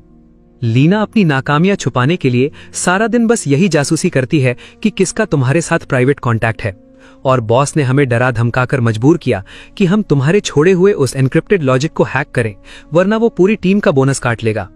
मैं अब वो टॉक्सिक ड्रामा और नहीं सहन कर सकता था। चैन भाई, अगर तुम्हें अपनी नई कंपनी में बंदों की जरूरत है तो मैं तुम्हारे साथ काम करना चाहता हूं, बिना सैलरी के भी। उसकी ये बात सुनकर मेरे दिल में एक अजीब सी लॉयल्टी और गर्माहट दौड़ गई। सांगवई को लगा था कि वो अपनी नकली पावर से मेरे सारे रास्ते ब्लॉक कर देगा, लेकिन वो बेवकूफ ये भूल गया कि इंसानों के दिल कभी धमकियों से नहीं खरीदे जा सकते। मैंने एकदम शांत होकर उसे अश्योरेंस दिया, शाओ वांग, सैलरी मिलेगी और पहले से कहीं ज्यादा मिलेगी, लेकिन गेम शुरू करने से पहले हमें इस फेक बैन ऑर्डर की धज्जियां उड़ानी होंगी। मैंने अपना पीसी ऑन किया और उस dark web type professional tech forum में लॉगिन किया जहां मैं काफी समय से ऑफलाइन था। वहां मैं सिर्फ चैन किंग नहीं था, बल्कि पूरे टेक अंडरवर्ल्ड का एक ऐसा जाना माना नाम था जिसके हजारों हार्डकोर फॉलोअर्स थे। अगर सांगवई मुझे बदनाम करके मेरा करियर खत्म करना चाहता था, तो मैं उसे दिखाने वाला था कि असली बाप लेवल का काउंटर अटैक किसे कहते हैं। रिजाइन करने के 10वें दिन मुझे लीना का एक अनएक्सपेक्टेड कॉल आया। वो मुझसे फेस टू फेस मिलना चाहती थी और नाटक कर रही थी कि वो कंपनी की तरफ से माफी मांगना चाहती है। मुझे 100% पता था कि ये एक ट्रैप है, फिर भी मैं गया, क्योंकि मैं भी तो देखना चाहता था कि इस बार सांगवई के शातिर दिमाग ने कौन सा नया घटिया खेल रचा है। रेस्टोरेंट के वीआईपी प्राइवेट रूम में लीना बहुत सजी धजी बैठी थी और टेबल महंगे महंगे डिशेस से भरी हुई थी। जैसे ही मैं अंदर गया, वो अपनी पुरानी अदाएं दिखाते हुए करीब आई और मेरा हाथ पकड़ने की कोशिश करने लगी। चेन किंग, पहले मैं ही सिचुएशन को समझ नहीं पाई थी। तुम पुरानी बातों को दिल पर मत लेना यार। डायरेक्टर सांग ने कहा है कि अगर तुम हमारे सिस्टम का टेक्निकल ऑथराइजेशन प्लान हमें दे दो तो रुकी हुई कोलैबोरेशन फिर से चालू हो जाएगी, और इसके बदले में कंपनी तुम्हें एक भारी कंसल्टेंसी फी भी देगी। मैंने उसकी आंखों में सीधा घूरते हुए कहा, लीना, क्या तुम खुद अपनी इन बकवास बातों पर यकीन करती हो? ये कोड मेरी पर्सनल इंटेलेक्चुअल प्रॉपर्टी है। ये मेरे कॉन्ट्रैक्ट में बिल्कुल साफ साफ लिखा था। ये सुनते ही उसकी वो फेक स्माइल थोड़ी खिंच गई और उसकी आंखों में अचानक एक जहरीली चालाकी आ गई। उसने झटके से अपने डिजाइनर बैग से एक वॉइस रिकॉर्डर निकाला और जोर से टेबल पर पटका। चेन किंग, ज्यादा हीरो मत बनो। डायरेक्टर सांग ने लीगल एक्सपर्ट से बात कर ली है। अगर तुम आज सीधे तरीके से नहीं माने तो हम तुम पर यह क्रिमिनल चार्ज लगाएंगे कि तुमने रिजाइन करने से पहले जानबूझकर कंपनी के सिस्टम में वायरस प्लांट किया था। उसका ये ओवर कॉन्फिडेंस देखकर मुझे सच में हंसी आ गई। शायद उस बेवकूफ को यह नहीं पता था कि मैं कमरे में घुसने से पहले ही अपना phone hidden real time cloud recording पर डाल चुका हूं। मैंने एकदम चिल होकर कहा, बहुत अच्छा है, क्योंकि मैं भी यही चाहता हूं कि कोर्ट में जज खुद ये ऑडियो सुने कि तुम मुझे मेरी इंटेलेक्चुअल प्रॉपर्टी सरेंडर करने के लिए ब्लैकमेल कर रही हो। मैं बिना उस खाने की तरफ देखे अपनी कुर्सी से उठ गया। पीछे लीना पागलों की तरह गुस्से में चिल्ला रही थी, तुम पछताओगे चेन किंग। लेकिन मैं पहले ही अपने दिमाग में कैलकुलेट कर रहा था कि इस धमकी की रिकॉर्डिंग को कैसे यूज करके सांग की कंपनी को एक ऐसा लीगल तमाचा मारूं कि वो कभी उठ न सके। उसी दौरान मुझे अपने सोर्सेज से एक और बड़ी खबर मिली। सांग सिटी स्मार्ट प्रोजेक्ट के गवर्नमेंट टेंडर के लिए दिन रात तैयारी कर रहा था। यह उनका आखिरी लाइफ सपोर्ट था। इस मेगा कॉन्ट्रैक्ट को जीतने के लिए सांगवई ने अपना सब कुछ दांव पर लगा दिया था। यहां तक कि उस बेशरम ने मेरे बनाए हुए पुराने R&D अचीवमेंट्स को भी अपने टेंडर प्रपोजल में बेशर्मी से शामिल कर लिया था। शाओ वांग मेरे सामने बैठा टेंशन में पसीना पोंछते हुए बोला, चेन भाई, अगर वो बस तुम्हारे ब्लूप्रिंट को थोड़ा मॉडिफाई करके अपना बनाकर पेश कर दें तो हम क्या कर लेंगे? मार्केट में अभी हमारी कोई रेप्यूटेशन नहीं है। अपनी इनोसेंस कोर्ट में साबित करना बहुत मुश्किल हो जाएगा। शाओ वांग की घबराहट देखकर मैंने बिना एक भी शिकन लाए जवाब दिया, शांत हो जा भाई। उस प्लान में मैंने सिर्फ एक नॉर्मल लॉजिक नहीं छोड़ी थी। मैंने उसके बेस आर्किटेक्चर में एक हिडन लॉजिकल ट्रैप सेट किया था जो सिर्फ मेरे मास्टर पासवर्ड से एक्टिवेट होता है, और जैसे ही उनका सिस्टम गवर्नमेंट टेस्टिंग के दौरान एक खास ऑपरेशन लेवल पार करेगा, बिना मेरे ऑथराइजेशन सर्टिफिकेट के उनका पूरा इंटरफेस खुद ब खुद हैक होकर एक बड़ी सी कॉपीराइट स्ट्राइक डिक्लेरेशन स्क्रीन पर फ्लैश कर देगा। सांगवई को लगा था कि मेरा सोर्स कोड चुराते ही वो चैन की नींद सो पाएगा, लेकिन उसे नहीं पता कि असली नाइटमेयर तो अब शुरू होने वाला है। प्रिलिमिनरी प्रेजेंटेशन वाले दिन मैं एक दूसरी कोलैबोरेटिंग टेक कंपनी के टेक्निकल एडवाइजर का फेक आईडी कार्ड पहनकर चुपचाप ऑडिटोरियम की आखिरी रो में बैठा था। सामने पोडियम पर सांगवई सूट बूट पहने पूरे घमंड के साथ खड़ा था और नीचे फ्रंट रो में लीना जोर जोर से तालियां पीट रही थी। वो माइक पर सीना तान कर बोल रहा था, जजेस, ये सांग का independently developed next gen core engine है। इसकी स्टेबिलिटी पूरी इंडस्ट्री में अनबीटेबल है।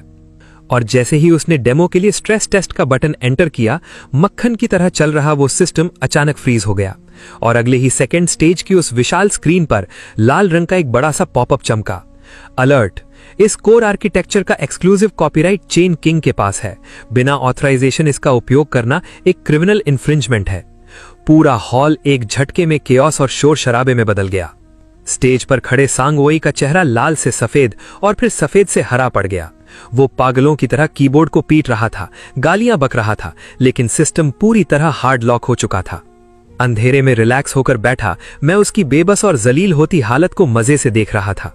मैंने एक विलेनियस स्माइल के साथ चुपचाप अपना लैपटॉप बंद किया और वहां से निकल गया। इस पब्लिक टेंडर स्कैंडल के बाद सांके की सो कॉल्ड रेपुटेशन मिट्टी में मिल गई।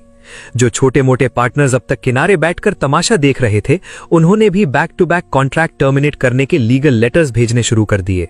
मेरे खबरी ने बताया कि सांगवई ने अपने ऑफिस में चीजें तोड़फोड़ दी और फ्रस्ट्रेशन में आकर लीना को एक जोरदार थप्पड़ तक जड़ दिया। अब सांके सिर्फ फाइनेंशियली नहीं, वो अंदर से सड़ चुका था।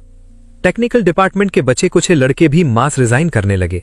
सांगवई ने डर के मारे उनकी सैलरी डबल करने का ऑफर भी दिया, लेकिन कोई उस डूबते जहाज पर रुकने को तैयार नहीं था। उसी शाम जब मैं एक नया क्लाइंट कॉन्ट्रैक्ट फाइनलाइज करके अपनी बिल्डिंग से बाहर निकला तो ऑफिस के बाहर मुझे कुछ जाने पहचाने थके हुए चेहरे दिखे। ये सांके के वही कोर इंजीनियर्स थे जिन्हें लीना ने पहले मैनिपुलेट करके मेरे खिलाफ करने की कोशिश की थी। उन्होंने झिझकते हुए सीधे कहा, चेन भाई, हम तुम्हारे साथ तुम्हारी नई कंपनी में जुड़ना चाहते हैं। पहले हम सांगवई के दिए उस झूठे बोनस के लालच में अंधे हो गए थे। मैंने उन्हें शांत होकर देखा और एक बॉस वाले एटीट्यूड में कहा, किंगलैंड में टैलेंट का हमेशा स्वागत है, लेकिन मेरे रूल्स एकदम साफ हैं। यहां सिर्फ टेक्नोलॉजी और हार्ड वर्क मैटर करता है। चापलूसी और ऑफिस पॉलिटिक्स की कोई जगह नहीं। मैंने शाओ वैंग को उनका फायरिंग प्रोसेस तुरंत शुरू करने का इशारा किया। मुझे पता था ये सिर्फ कुछ लड़कों को नौकरी देना नहीं था, ये सांग के कंपनी की आखिरी बची हुई रीढ़ की हड्डी को भी उखाड़ना था। अब सांगवई के पास कुछ कबाड़ सर्वर्स के अलावा ढेले भर का कुछ नहीं बचा था। उसी रात डायरेक्टर चेन का कॉल आया। उसकी आवाज में खतरनाक एक्साइटमेंट थी। शाओ चेन, क्या शानदार गेम खेला है तुमने। हर तरफ से सांके पर प्रेशर पड़ रहा है, उनके स्टॉक्स जमीन चूम रहे हैं। लगता है उसका खेल फाइनली खत्म हो चुका है। मैंने एकदम शांत और कोल्ड स्वर में कहा, डायरेक्टर चेन, ये तो बस उसके कर्मों का फल है जो उसे मिलना ही था। डायरेक्टर चेन, हमारा मास्टर प्रोजेक्ट अब ऑफिशियली लॉन्च किया जा सकता है। कॉल खत्म करके मैंने अपनी बालकनी की खिड़की से बाहर उस चमकते हुए शहर को देखा। मेरा एम्पायर खड़ा होने का समय बहुत तेजी से आ रहा था और वहीं दूसरी तरफ सांगवई के लिए मौत की घंटियां बज चुकी थीं। सांग के नेटवर्क अब सच में एक सड़ा हुआ खाली कंकाल बन चुका था। पहले जो ऑफिस फोन कॉल्स और शोर से भरा रहता था, अब वहां शमशान जैसी वीरानी छाई थी। सांगवई ने खुद को अपने कैबिन में लॉक कर लिया था और किसी से मिलने को तैयार नहीं था। वो छपरी लीना भी रातों रात गायब हो गई थी। खबरी ने बताया कि वो कंपनी के अकाउंट का आखिरी बचा हुआ कैश लेकर विदेश भाग गई। लेकिन सांगवे जैसे घटिया लोग पूरी तरह खत्म होने से पहले अपने आखिरी पागलपन में एक बार जानलेवा वार जरूर करते हैं। उस रात मैं अपनी बिल्डिंग की डार्क पार्किंग में अपनी कार खड़ी करके एलिवेटर की तरफ जाने ही वाला था कि अचानक एक काली परछाई पिलर के पीछे से बाहर आई। हल्की पीली रोशनी में मैंने उस डरावने और विकृत चेहरे को पहचाना। वो सांगवे था। उसके हाथ में एक बड़ा सा स्विच ब्लेड था और उसकी आंखों में एक खूंखार पागलपन। वो चीखा, चेन किंग, तुमने मुझे इस भिखारी जैसी हालत में क्यों धकेल दिया? मैंने तुम्हें पैसा दिया, शेयर्स का लालच दिया, फिर भी तुम मुझे क्यों खत्म करना चाहते हो? मैंने बिना एक कदम पीछे हटाए एकदम ठंडी और कातिल नजरों से उसकी तरफ देखा और कहा, सांगवे, तुमने खुद अपनी कंपनी को उसी दिन मार दिया था जिस दिन तुमने एक वफादार कुत्ते और एक भेड़िए में फर्क करना छोड़ दिया था। तुम्हारा अंत उसी दिन तय हो गया था। मैं एक इंच भी पीछे नहीं हटा क्योंकि मैं जानता था कि अगर मैंने डर दिखाया तो वो साइकोपैथ और खतरनाक हो जाएगा। वो पागलों की तरह चीखा, अब मेरे पास खोने के लिए कुछ नहीं बचा है। अगर मैं इस नर्क में गिरूंगा तो तुम्हें भी अपने साथ लेके जाऊंगा। और वो अचानक चाकू लेकर मेरी गर्दन की तरफ झपटा। मैंने बिजली की तेजी से साइड होकर उसका वार डॉज किया और उसकी कलाई जकड़ ली। सालों की मेरी स्ट्रिक्ट जिम हैबिट और मार्शल आर्ट्स रिफ्लेक्सेस काम आए। मैंने उसकी कलाई इतनी जोर से ट्विस्ट की कि क्रैक की आवाज आई और चाकू उसके हाथ से छूटकर जमीन पर गिर गया। तभी पार्किंग के एंट्रेंस से पुलिस सायरन की तेज आवाजें गूंज उठीं, क्योंकि मैं हमेशा ऐसे रिस्क के लिए अपने फोन में इमरजेंसी अलर्ट सिस्टम एक्टिव रखता था। मैंने देखा कि सांगवे पुलिस के हाथों जमीन पर मुंह के बल दबाया जा रहा था। मैं बस हाथ बांधे खड़ा उस हारे हुए इंसान का अंत देखता रहा। फिर मैंने उसके पास जाकर धीरे से कहा, सांगवे, तुम्हें जेल में बैठकर सबसे ज्यादा पछतावा इस बात का नहीं होना चाहिए कि तुमने मुझे साल का बोनस नहीं दिया, बल्कि इस बात का होना चाहिए कि तुमने जिंदगी में कभी किसी टैलेंट की सच में इज्जत ही नहीं की। पुलिस की गाड़ी उसे लेकर धीरे धीरे अंधेरे में गायब हो गई। मैंने जमीन से अपनी कार की चाबियां उठाईं और बिना पीछे देखे पूरे स्वैग के साथ एलिवेटर में चला गया। मेरे लिए ये तूफान हमेशा के लिए खत्म हो चुका था और कल वो सुनहरा दिन था जब किंगलैंड टेक्नोलॉजी ऑफिशियली अपना लेवल अप करके किंगलैंड ग्रुप बनने वाला था। सैंगवे के अरेस्ट के अगले दिन मैं फिर उसी बिल्डिंग में लौटा जो कभी मेरी जेल थी, लेकिन इस बार मैं कोई मामूली एम्प्लॉय नहीं बल्कि एक पावरफुल क्रेडिटर और सैंके का पोटेंशियल बायर बनकर वहां खड़ा था। पूरा ऑफिस ऐसे बिखरा हुआ था जैसे वहां कोई तूफान आ गया हो। फर्श पर कॉन्फिडेंशियल डॉक्यूमेंट्स लावारिस फैले हुए थे। जो डिपार्टमेंट हेड्स मुझ पर अपनी धौंस जमाते थे, अब वो एक कोने में सिर झुकाए चुपचाप बैठे थे। उनकी नजरें एकदम खाली और बेबस थीं। मैं बिना किसी को भाव दिए चुपचाप सैंगवे के पुराने ऑफिस में घुसा। वही बड़ा सा महोगनी का डेस्क अब भी वहां सजा था। बस फर्क इतना था कि उस कुर्सी पर बैठने वाला अब जेल की सलाखों के पीछे सड़ रहा था। कुछ कोर्ट ऑफिशियल्स और लिक्विडेटर्स कंपनी की अकाउंटिंग बुक्स को लाल टेप से सील कर रहे थे।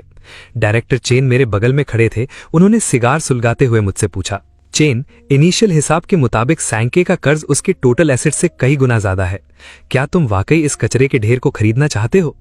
मैंने खिड़की के बाहर देखते हुए शांत स्वर में कहा, मुझे इस कबाड़ में कोई इंटरेस्ट नहीं है। मुझे सिर्फ इनके एडवांस सर्वर्स के यूजेज राइट्स और कुछ मेन पेटेंट्स की ओनरशिप चाहिए।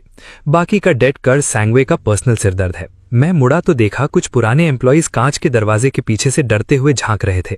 उनमें वो लोग भी शामिल थे जो मेरे बोनस कटने पर मुझ पर हंस रहे थे और मुझे लूजर कह रहे थे। अब उनकी आंखों में कुत्तों जैसी एक विनती थी कि मैं उनकी जॉब बचा लूं। मैंने बिना कोई दया दिखाए एक पत्थर जैसे एक्सप्रेशन के साथ कहा, जो इस नई मैनेजमेंट में रहना चाहता है वो एचआर वैंग से मिलकर स्क्रैच से नया इंटरव्यू दे। किंगलैंड में बॉस की चापलूसी करके बोनस डकारने का घटिया दौर हमेशा के लिए खत्म हो चुका है। उनके चेहरों पर शर्मिंदगी और एक अजीब सी राहत का मिक्सचर था, लेकिन मुझे उन्हें देखकर कोई खास खुशी या ईगो सेटिस्फैक्शन नहीं हुआ। यार, दुनिया की असलियत यही है। जब तुम्हारे पास कोई वैल्यू नहीं होती तो तुम्हारी सेल्फ रिस्पेक्ट और डिग्निटी भी एक बहुत महंगी लग्जरी बन जाती है। मैं फिर से उस बड़ी खिड़की के पास गया और नीचे भागती हुई चींटियों जैसी गाड़ियों को देखने लगा।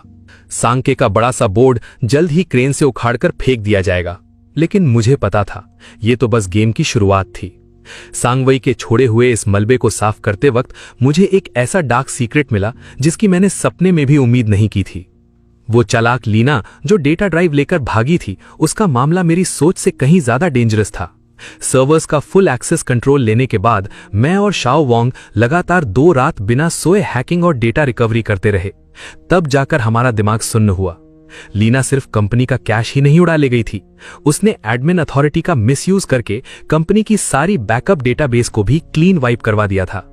और इससे भी खतरनाक बात, वो एक unfinished military grade encryption protocol का कोर ड्राफ्ट भी अपने साथ चुरा ले गई थी। शाओ वोंग का चेहरा डर से पीला पड़ गया। वो हकलाते हुए बोला, चेन भाई, ये ड्राफ्ट तो तुमने ही लिखा था ना? अगर लीना ने इसे किसी बड़े कंपेटिटर को बेच दिया और उन्होंने हम पर उल्टा कॉपीराइट इन्फ्रिंजमेंट का केस ठोक दिया तो हम इस बार बच नहीं पाएंगे। मैंने उसे रिलैक्स करने का इशारा किया और अपनी चेयर पर घूमते हुए बोला, शाओ वोंग, लीना बहुत दूर नहीं भाग पाएगी। उस इनक्रिप्शन प्रोटोकॉल का मास्टर की मेरे पास है। मेरे अलावा कोई बाप इसे डिक्रिप्ट नहीं कर सकता। उसके पास जो यूएसबी है वो बस एक सुसाइड बॉम्ब है। मैं स्क्रीन पर ब्लिंक करते हुए ग्रीन कोड को घूरता रहा और लीना के अगले शातिर कदम का अंदाजा लगाने की कोशिश करता रहा। मुझे बहुत अच्छे से पता था उसके जैसी अटेंशन सीकर और घमंडी लड़की कभी गुमनामी की जिंदगी नहीं जी सकती। तभी डिंग, मेरे इनबॉक्स में एक एन्क्रिप्टेड डार्क वेब मेल से एक अनोनिमस मैसेज आया। अटैचमेंट में एक हाई प्रोफाइल फॉरेन कसिनो की स्नीक फोटो थी। उसमें लीना अब भी अपने उसी फ्लैशी और डिजाइनर अंदाज में बैठी वाइन पी रही थी, लेकिन उसके सामने जो आदमी बैठा था उसे देखते ही मेरी भौं सिकुड़ गई। वो डायरेक्टर साओ था, इंडस्ट्री का वो कुख्यात अंडरग्राउंड डेटा ब्रोकर जो कॉर्पोरेट सीक्रेट्स की ब्लैक मार्केट खरीद फरोख्त से मिलियंस छापता था। मैं समझ गया कि लीना को अपना शिकार यानी बायर मिल चुका है। एक तरफ वो बुढ़ा सांगवई जेल में चूहों के साथ सड़ रहा था और दूसरी तरफ ये सांप लीना बाहर अपने ही बॉस को धोखा देकर करोड़ों की डील कर रही थी। सच में दोनों एक ही थाली के चट्टे बट्टे थे। मैंने तुरंत पुलिस को कॉल करके मामला खराब नहीं किया, क्योंकि मुझे पता था कि डायरेक्टर साओ जैसा शातिर भेड़िया माल की असली वैल्यू वेरीफाई किए बिना $1 नहीं देगा। मैंने उसे एक डार्क नेट थ्रेड के थ्रू एक छोटा सा वार्निंग मैसेज भेजा। इस कोड में एक बैकडोर ट्रिगर है। अगर अपनी जान और अपना नेटवर्क प्यारा है तो इसे रन मत करना। अब मुझे बस इंतजार करना था कि वो घबराकर खुद मेरे पास आए। क्योंकि अब ये गेम सिर्फ एक चोरी हुआ डेटा वापस लेने का नहीं रह गया था। ये इस पूरी टेक इंडस्ट्री की सड़ी हुई अंडरग्राउंड गंदगी को जड़ से उखाड़ फेंकने का मेरा मास्टर स्ट्रोक बनने वाला था। दूसरे ही दिन जैसे ही मेरा वो वार्निंग मैसेज उसे हिट हुआ, साओ जैसा हैवीवेट प्लेयर भी पैनिक कर गया।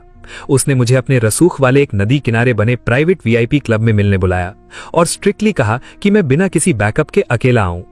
तय समय पर मैं वहां पहुंचा। वो रूम महंगे सिगार के धुएं से भरा हुआ था। सामने काउच पर डायरेक्टर साओ एक मैत्रेय बुद्धा की तरह झूठी मुस्कान लिए बैठा था और उसके ठीक बगल में बैठी लीना का चेहरा मुझे देखकर बुरी तरह पीला पड़ गया। साओ ने सिगार का कश लेते हुए कहा, डायरेक्टर चेन, आपके बारे में बहुत किस्से सुने हैं। आजकल के आप जैसे युवा वाकई बहुत अग्रेसिव हैं। सांगवई जैसा पुराना खिलाड़ी भी आपसे मात खा गया। मैंने उसकी फालतू बातों को कट करते हुए सीधा पॉइंट पर वार किया। डायरेक्टर साओ, घुमा फिराकर बात करना मेरी आदत नहीं। मैं चेन किंग हूं और जो माल इस वक्त लीना के हाथ में है उसे निगलना आपके सिस्टम की औकात नहीं। लीना से रहा नहीं गया। वो तुरंत अपनी सीट से खड़ी हो गई। डर और फ्रस्ट्रेशन से उसकी आवाज कांपते हुए तेज हो गई। चेन किंग, यहां ये जेम्स बॉन्ड वाला रहस्य मत बनाओ। डायरेक्टर साओ ने अपने टॉप एक्सपर्ट से वो कोड चेक करवा लिया है। ये मास्टर प्लान थोड़े से रिवर्स इंजीनियरिंग बदलाव के साथ मार्केट में आ सकता है। तब तुम बस हाथ मलते रह जाओगे। मैंने एक कातिलाना और हल्की हंसी के साथ कहा, एक्सपर्ट्स?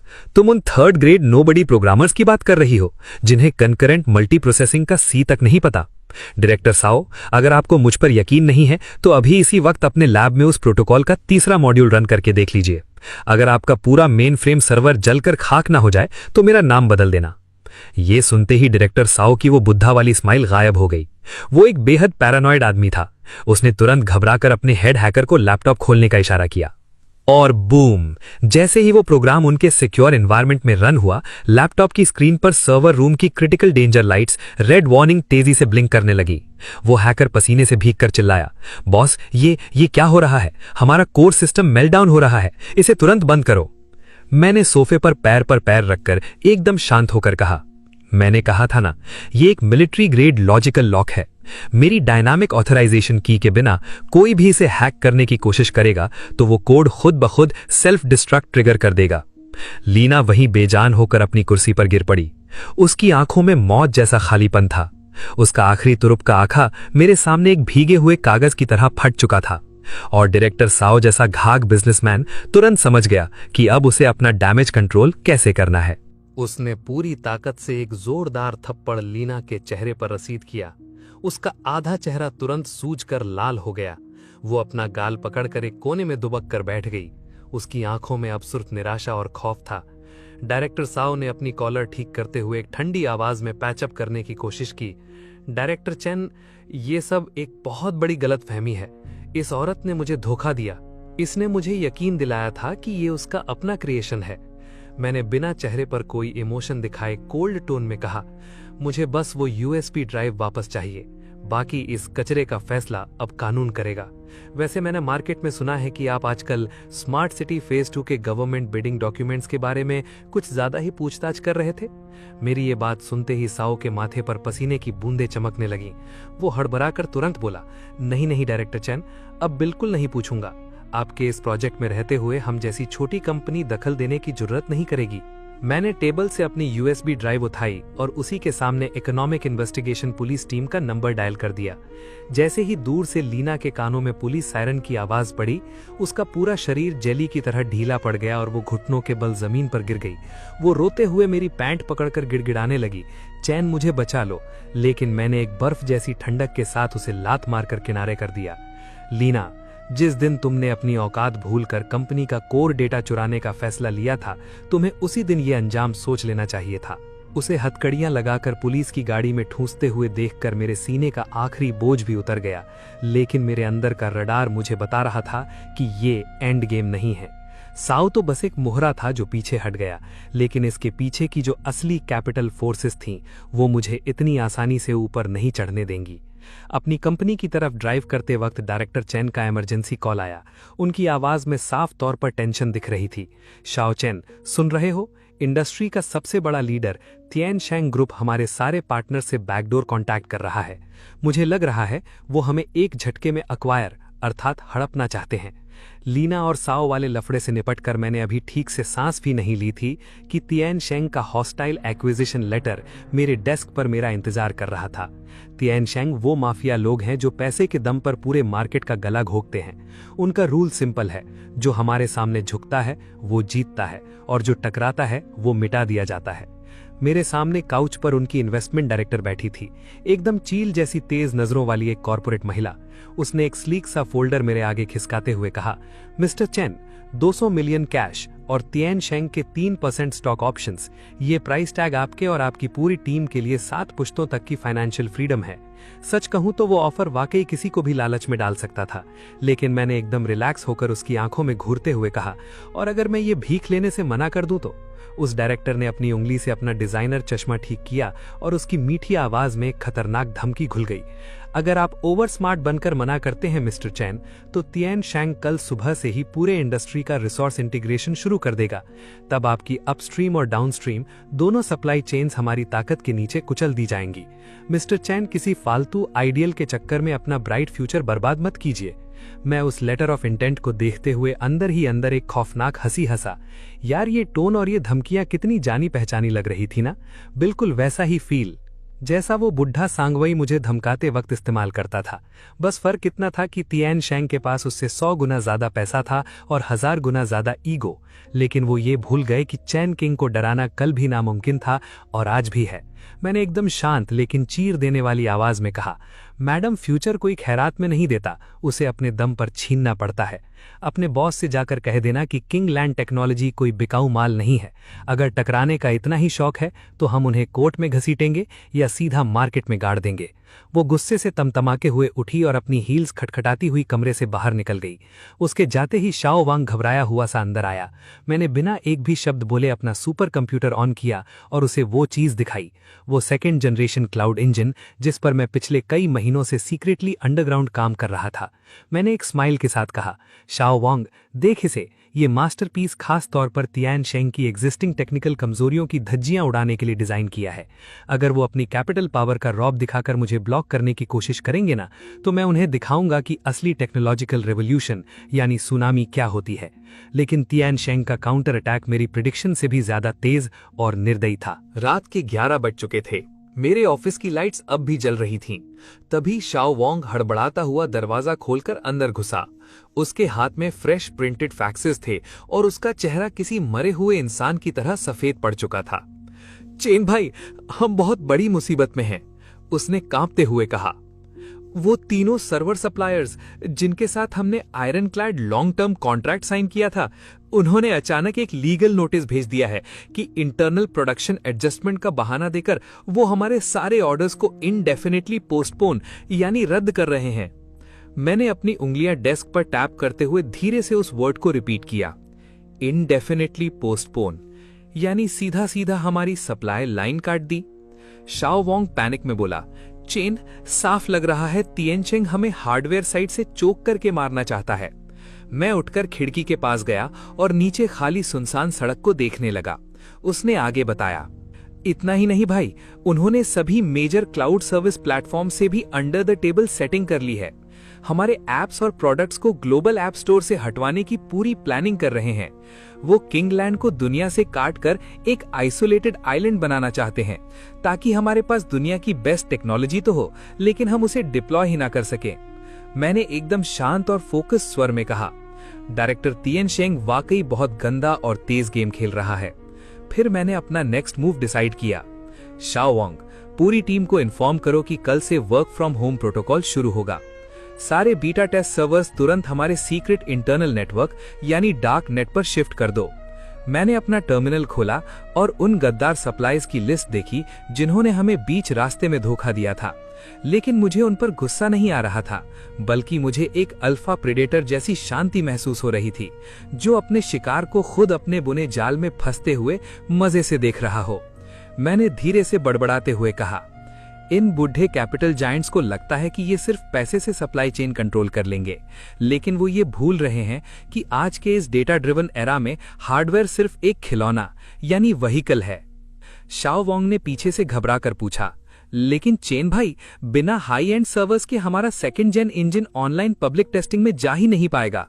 मैंने मुड़कर उसकी तरफ देखा और एक कॉन्फिडेंट खतरनाक मुस्कान के साथ कहा, किसने कहा यार कि हमें उनके बद्धे सर्वर्स ही इस्तेमाल करने हैं?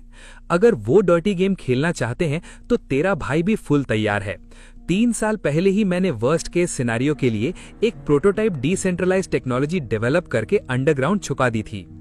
तिएनशेंग के उन बेवकूफों को लगता है कि वो ऊपर से पानी का सप्लाई काट देंगे तो मैं प्यास से तड़प कर मर जाऊंगा, लेकिन उन्हें ये नहीं पता कि मैंने जमीन के नीचे पहले से ही अपना खुद का एक समंदर खोद रखा है। तिएनशेंग के इस टोटल ब्लॉकेड के बीच पूरी टेक इंडस्ट्री बस पॉपकॉर्न लेकर इंतजार कर रही थी कि मैं कब घुटने टेक कर गिरूं और वो मुझ पर हंसे। लेकिन अगली सुबह मैं सीधा वॉशिंग ग्रुप के टावर में डायरेक्टर चेन के प्राइवेट ऑफिस में पहुंच गया। वो माथे पर सिलवटेंगे खिड़की के पास खड़े थे और उनके बॉस डेस्क पर तिएनशेंग का भेजा हुआ एक कोऑपरेशन प्रपोजल रखा था। उन्होंने अपनी भौं सिकोड़ते हुए मेरी तरफ देखा और एक भारी आवाज में कहा, शाओ चेन, कल तिएनशेंग के टॉप लोग खुद मुझसे मिलने आए थे। तिएनशेंग ने हमें एक बहुत बड़ा प्रॉमिस किया है कि अगर वॉशिंग ग्रुप तुम्हारे यानी किंग लैंड के साथ सारे कॉन्ट्रैक्ट्स फाड़ दे तो अगले 5 सालों तक वो हमारी इंफ्रास्ट्रक्चर मेंटेनेंस फीस बिल्कुल आधी कर देंगे। मैंने बिना डरे सीधे पॉइंट पर वार किया, डायरेक्टर चेन, तिएनशेंग का फेंका हुआ पैसा लेना बहुत आसान है, लेकिन उनकी पहनाई हुई जंजीरें उतारना उससे भी ज्यादा दर्दनाक होता है। सुनिए, एक बार आपका पूरा डेटा और सिस्टम उनकी सेंट्रलाइज क्लाउड में इंटीग्रेट हो गया ना, तो फ्यूचर में वो कीमत बढ़ाएं या आपको ब्लैकमेल करें, इसका कंट्रोल आपके हाथ में कभी नहीं रहेगा।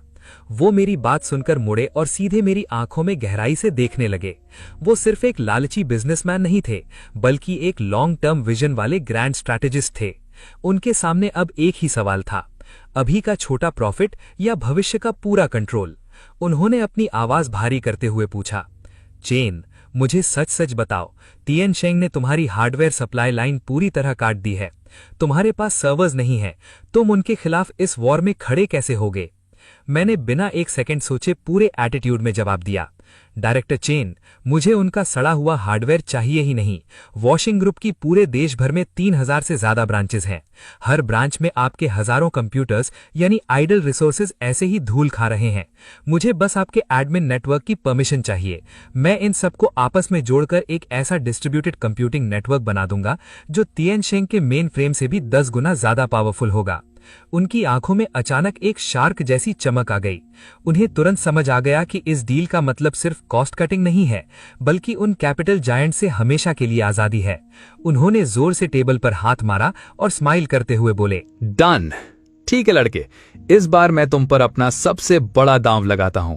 आज से वॉशिंग के सारे नेटवर्क नोड्स तुम्हारे लिए 100% ओपन है। वॉशिंग बिल्डिंग से बाहर निकलते ही मैंने एक गहरी ठंडी सांस ली। तिएनशेंग के उन ईगोस्टिक बास्टर्ड्स को लगा था कि उन्होंने मेरी नदी में डैम बना दिया है, लेकिन उन्हें नहीं पता था कि मैंने जमीन के नीचे छोटे छोटे स्ट्रीम्स को जोड़कर अपना खुद का सुनामी का रास्ता तैयार कर लिया था। जैसे ही हमारा ये टॉप सीक्रेट अग्रीमेंट फाइनल हुआ, तिएनशेंग ने अपना प्लान बी चालू कर दिया, पब्लिक ओपिनियन यानी PR वॉरफ्रंट पर अटैक। रातों रात इंटरनेट पर स्पॉन्सर्ड आर्टिकल्स की बाढ़ आ गई जो किंग लैंड टेक्नोलॉजी को एक स्कैम बताकर बदनाम कर रहे थे। वो पेड जर्नलिस्ट्स लिख रहे थे कि हमारे सिस्टम में सीरियस सिक्योरिटी फ्लॉज हैं। यहां तक कि ये भी झूठ फैलाया गया कि हम यूजर्स का प्राइवेट डेटा इल्लीगली चोरी करके बेचते हैं। शाओ वोंग घबराकर मेरे पास दौड़ा आया, चेन भाई, ये सब सरासर झूठ है। हमारा कोड 100% ऑडिटेड और ओपन सोर्स है। हम डेटा चोरी कैसे कर सकते हैं? मैंने एकदम रिलैक्स होकर अपनी कॉफी पीते हुए कहा, ब्रो, उन्हें पब्लिक को सच थोड़े ना बताना है। उन्हें बस पब्लिक के दिमाग में डाउट का एक बीज बोना है, और एक बार ये डाउट क्लाइंट्स के दिमाग में घुस गया तो हमारा प्रोडक्ट मार्केट में पुश करना नामुमकिन हो जाएगा। मैं स्क्रीन पर उन तथाकथित टेक एक्सपर्ट्स के फेक एनालिसिस वीडियोस देख रहा था जो हमारी टेक्नोलॉजी को बुरी तरह डिस्टॉर्ट यानी तोड़ मरोड़ रहे थे। हमारे कुछ लॉयल क्लाइंट्स जो पहले एडवांस देने को रेडी थे, वो भी अब PR डैमेज देखकर पीछे हटने लगे। मैंने एक हल्की सी डेविल स्माइल के साथ कहा, मानना पड़ेगा, तिएनशेंग की ये मोरल ब्रेकिंग स्ट्रैटेजी वाकई एकदम प्रो लेवल है। लेकिन अगर वो मीडिया वॉर खेलना चाहते हैं तो आ जाओ, हम भी ये गेम खेलेंगे। मैंने कीबोर्ड पर उंगलियां सेट करते हुए शाओ वोंग को कमांड दी, Shao Wong, global top hacker competition Defcon की ऑफिशियल डार्क वेबसाइट पर हमारे सेकंड जेन इंजन का full security test report publish कर दे और एक ग्लोबल चैलेंज अनाउंस कर। जो भी माइका लाल किंगलैंड का फायरवॉल ब्रीच करेगा उसे $1 मिलियन यानी 8 करोड़ रुपए का कैश रिवॉर्ड मिलेगा। ये सिर्फ उन पेड रूमर्स का जवाब नहीं था, ये पूरे वर्ल्ड के सामने हमारे कॉन्फिडेंस की सबसे खतरनाक मार्केटिंग यानी पब्लिसिटी थी। जैसे ही ये न्यूज़ टेक कम्युनिटी में बम की तरह गिरी, पूरा टेक वर्ल्ड हिल गया। टीएनसेंग के हायर किए हुए वो 2 कौड़ी के ट्रोल्स और हैकर्स इंटरनेट से रातों रात ऐसे गायब हो गए जैसे गधे के सिर से सींग, क्योंकि भाई एब्सोल्यूट टेक्नोलॉजी के सामने ये सस्ती अफवाहें खुद ब खुद दम तोड़ देती हैं। लेकिन जहां पूरी दुनिया की नज़र इस हैकर कंपटीशन पर चिपकी हुई थी, मैं पीछे बैठकर एक और डेंजरस चीज मॉनिटर कर रहा था, टीएनसेंग के कोर प्रोडक्ट्स का यूजर लॉस रेट। क्योंकि मैंने जो कंपैटिबिलिटी पैच उनके सिस्टम के बैकएंड में इनडायरेक्टली इन्फ्लुएंस करने के लिए सीक्रेटली डिजाइन करके छोड़ा था, उसने धीरे धीरे उनके इंटरनल इकोसिस्टम को कैंसर की तरह अनस्टेबल कर दिया था। 1.5 महीने के टोटल ब्लॉकेड के बाद भी टीएनसेंग हमें क्रश नहीं कर पाया, बल्कि खुद अपने ही हैवी रिसोर्सेज ओवर यूज करके सर्वर स्लो डाउन का शिकार हो गया। मेरे एक पुराने हैकर दोस्त ने, जो टीएनसेंग के अंदर मेरा स्लीपर सेल था, मुझे एक एनक्रिप्टेड मैसेज भेजा। भाई, यहां अंदर टीएनसेंग का इन्वेस्टमेंट डायरेक्टर और उनका टेक्निकल हेड रोज कुत्तों की तरह लड़ रहे हैं। एक छोटी कंपनी को कुचलने के चक्कर में इन्होंने अपने मिलियंस ऑफ डॉलर्स झोंक दिए, और अब देखो, वॉशिंग ग्रुप तो हाथ से गया ही, वो अपने साथ 10 और बड़े क्लाइंट्स को ले उड़ा। और इस पूरे रायते का दोष अब टेक्निकल डिपार्टमेंट पर डाला जा रहा है। बोर्ड ऑफ डायरेक्टर्स गालियां दे रहे हैं कि एक स्टार्टअप का कंप्यूटिंग नेटवर्क तक तुम हैक या ब्लॉक नहीं कर पाए और अब हमसे और बजट मांग रहे हो। ये अंदर की सिविल वॉर वही एग्जैक्ट रिजल्ट था जो मैं डे 1 से चाहता था। क्योंकि यार, इन बड़े जायंट्स को सबसे ज्यादा डर किसी बाहरी कंपेटिटर से नहीं लगता, बल्कि अपने ही वजन से अंदर से टूटने का लगता है। मैं अपने कमांड सेंटर में बैठकर टीएनसेंग के स्टॉक्स का तेजी से नीचे गिरता हुआ लाल ग्राफ मजे से देख रहा था। मैं बस सही टाइमिंग कैलकुलेट कर रहा था। मैंने शाओ वोंग की तरफ देखकर स्माइल करते हुए पूछा, क्या बोलते हो भाई, तैयार हो इतिहास रचने के लिए? आज रात ठीक 8 बजे हमारा सेकेंड जेन इंजन वॉशिंग की 3000 नोड्स वाली डिस्ट्रीब्यूटेड कंप्यूटिंग नेटवर्क पर ग्लोबल पब्लिक बीटा में लॉन्च होने वाला था। ये एक डू और डाई वाला बहुत बड़ा गैम्बल था। अगर हम आज सफल हुए तो किंगलैंड टेक्नोलॉजी इन मोनोपोली जायंट्स का घमंड हमेशा के लिए तोड़ देगी, और अगर फेल हुए तो टीएनसेंग का बदला हमारी रूह कपा देगा। ठीक 8 बजे, टिक टिक टिक, मैंने फुल स्वैग के साथ एंटर की दबाई और मेरी बड़ी स्क्रीन पर अनगिनत ग्रीन लाइट पॉइंट्स किसी गैलेक्सी की तरह एक साथ जल उठे। पूरे देश में फैले वॉशिंग के हिडन नोड्स एक साथ एक्टिवेट हो गए थे। एक ऐसी कंप्यूटिंग पावर का खूंखार तूफान बन गया जो बड़े से बड़े पहाड़ को भी हिला सकता था। मैंने अपनी कॉफी का सिप लेते हुए धीरे से कहा, अब पूरी दुनिया को बता दो कि आज से इस गेम के रूल्स तेरा भाई बदलने वाला है। और ठीक उसी पल टीएनसेंग के हेडक्वार्टर्स में मौत जैसा सन्नाटा छा गया। उन्हें उस रात एहसास हुआ कि जिस अनब्रेकेबल डिफेंस सिस्टम पर उन्हें घमंड था, वो किंगलैंड के इस नए गॉड लेवल आर्किटेक्चर के सामने सिर्फ एक गीले कागज जितना कमजोर है। 3 दिन बाद जब हमारा बीटा टेस्ट 100% सक्सेसफुल रहा, तो पूरी इंडस्ट्री का रुख रातों रात 180 डिग्री बदल गया। जो डरपोक सप्लायर्स पहले मुझे अवॉइड करके मेरा फोन काट देते थे, वो अब अपने ब्रीफ केस लेकर मेरी लॉबी में अपॉइंटमेंट के लिए लाइन लगाकर खड़े थे। लेकिन मैं अपने ऑफिस में था ही नहीं। मैं एक बेहद high profile private cocktail event में था, जहां सिर्फ टेक इंडस्ट्री के गॉडफादर्स मौजूद थे। और सबसे बड़ा शौक, टीएनसेंग का एरोगेंट चेयरमैन खुद वहां मुझसे मिलने आया था। उसकी आंखों में अब वो घमंड नहीं था, बल्कि हार का डर, एक फेक रिस्पेक्ट और नर्वसनेस साफ दिख रही थी। उसने अपना वाइन ग्लास मेरी तरफ बढ़ाते हुए कहा, यंग चैन, नई जनरेशन वाकई हम पुरानों को बहुत पीछे छोड़ रही है यार। मानता हूं हमसे गलती हुई कि हमने तुम्हारे टैलेंट की असली वैल्यू नहीं पहचानी। क्यों ना हम पुरानी बातें भूलकर एक टेबल पर बैठे, एक डीप स्ट्रेटेजिक कोऑपरेशन के लिए। मैंने बिना अपना ग्लास उठाए एकदम ठंडे और अल्टीमेट एटीट्यूड में कहा, चेयरमैन साहब, कोऑपरेशन पॉसिबल है, लेकिन उससे पहले टीएनसेंग ग्लोबल मीडिया के सामने पब्लिकली अपोलोजाइज करेगा और किंगलैंड को हुए ब्रांड डैमेज के लिए एक मोटा कॉम्पेंसेशन हमारे अकाउंट में ट्रांसफर करेगा। ये सुनते ही उसकी जॉ लाइन गुस्से और बेइज्जती से टाइट हो गई। उसके लिए मेरी ये शर्त खुद को पूरी दुनिया के सामने नंगा करके थप्पड़ मारने जैसी थी। लेकिन उसने आसपास खड़े बाकी पावरफुल पार्टनर्स को देखा और वो बुढ़ा समझ गया कि अब उसके पास कोई बार्गेनिंग पावर नहीं बची है। मैंने उसे और टॉर्चर करने के लिए कैजुअली एक लाइन और जोड़ दी, आप चाहे तो मना भी कर सकते हैं, लेकिन मैंने सुना है कि आपके कई की टेक्निकल स्टाफ हमारी नई आर्किटेक्चर में काफी ज्यादा इंटरेस्टेड हैं और वो ऑलरेडी मुझे अपने रेज्यूमे भेज चुके हैं।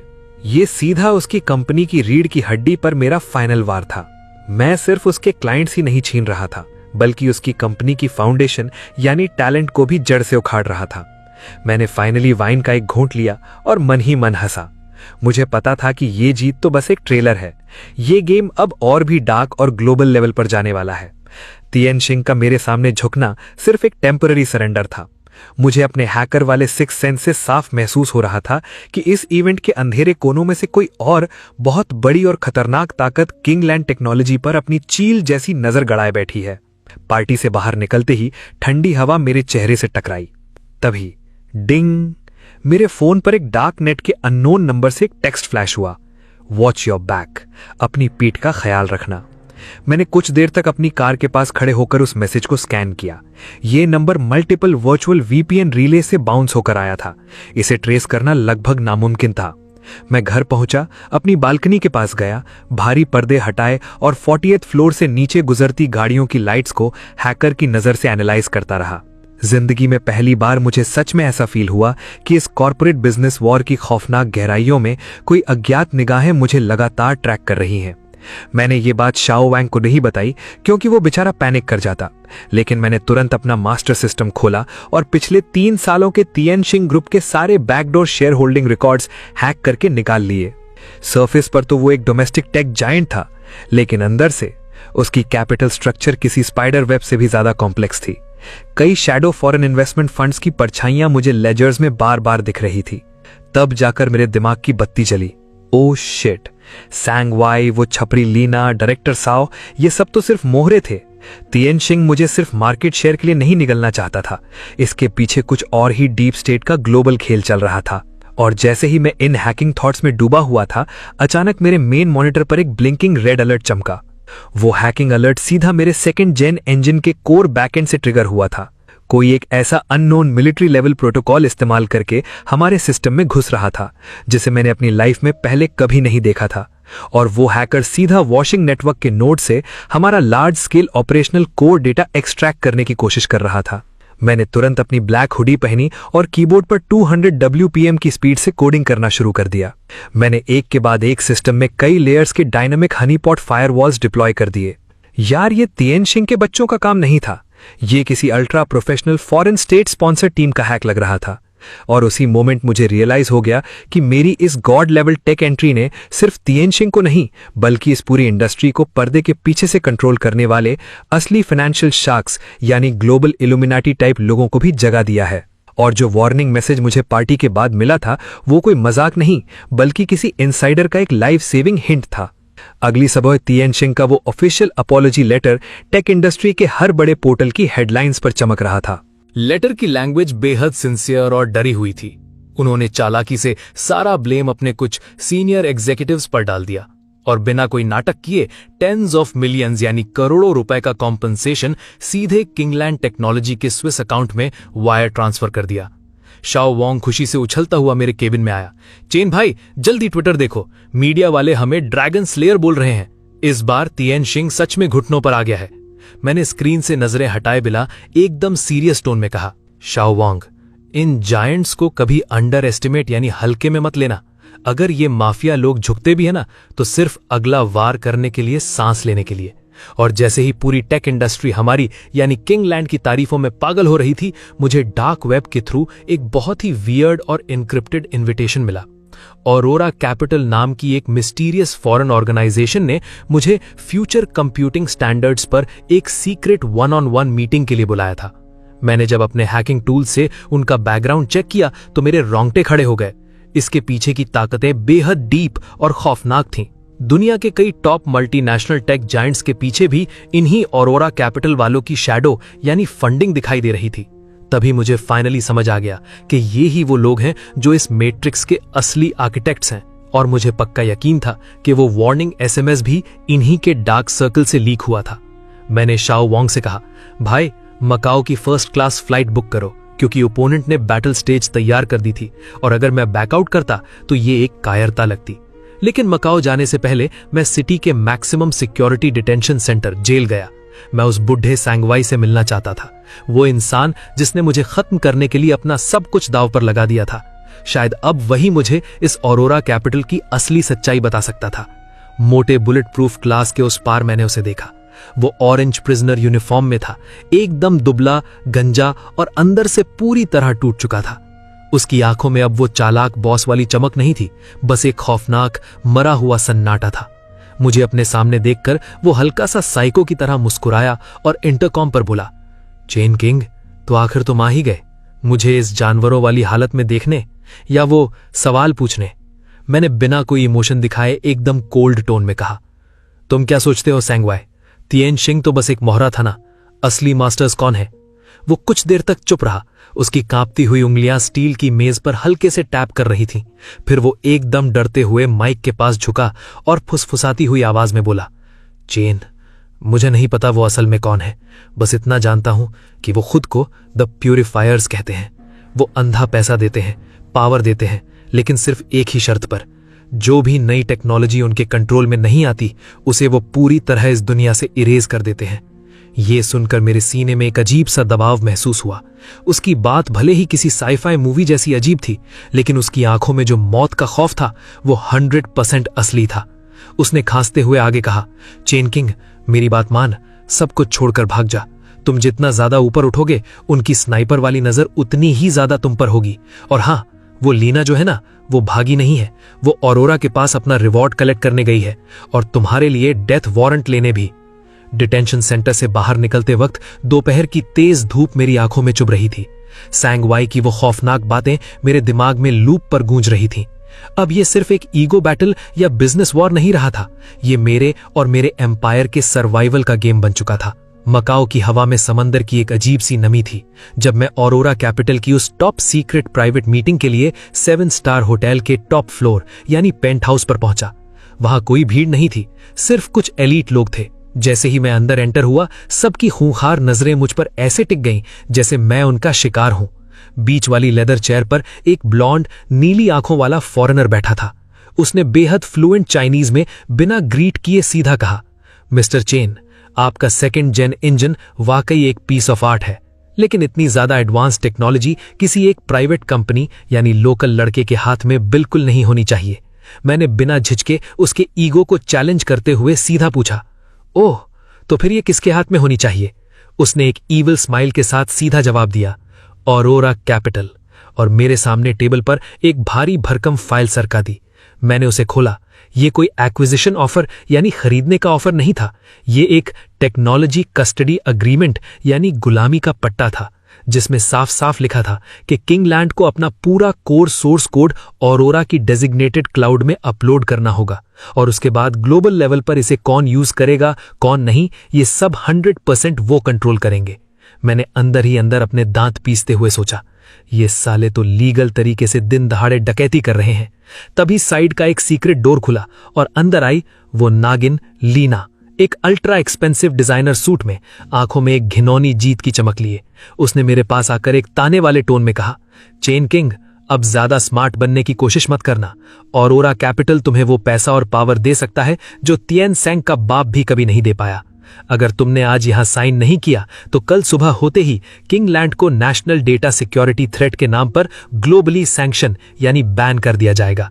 मैंने उसे देखा, लेकिन मुझे जरा सा भी गुस्सा नहीं आया, बल्कि एक अजीब सी राहत मिली। फाइनली गेम का असली फाइनल बॉस मेरे सामने खड़ा था। मैंने तुरंत मना करके बेवकूफी नहीं की। मैंने एकदम पोकर फेस बनाकर कहा कि मुझे 10 मिनट सोचने का टाइम चाहिए, और मैं सिगार पीने के बहाने टेरेस पर चला गया। नीचे मकाओ की रात जुआ घर की लाइट से चमक रही थी, लेकिन मुझे पता था इन लाइट्स के पीछे मेरे खिलाफ अनगिनत cyber attack orders already draft हो चुके होंगे। मैंने अपना सिक्योर एनक्रिप्टेड फोन निकाला और सीधा डायरेक्टर चेन को कॉल किया।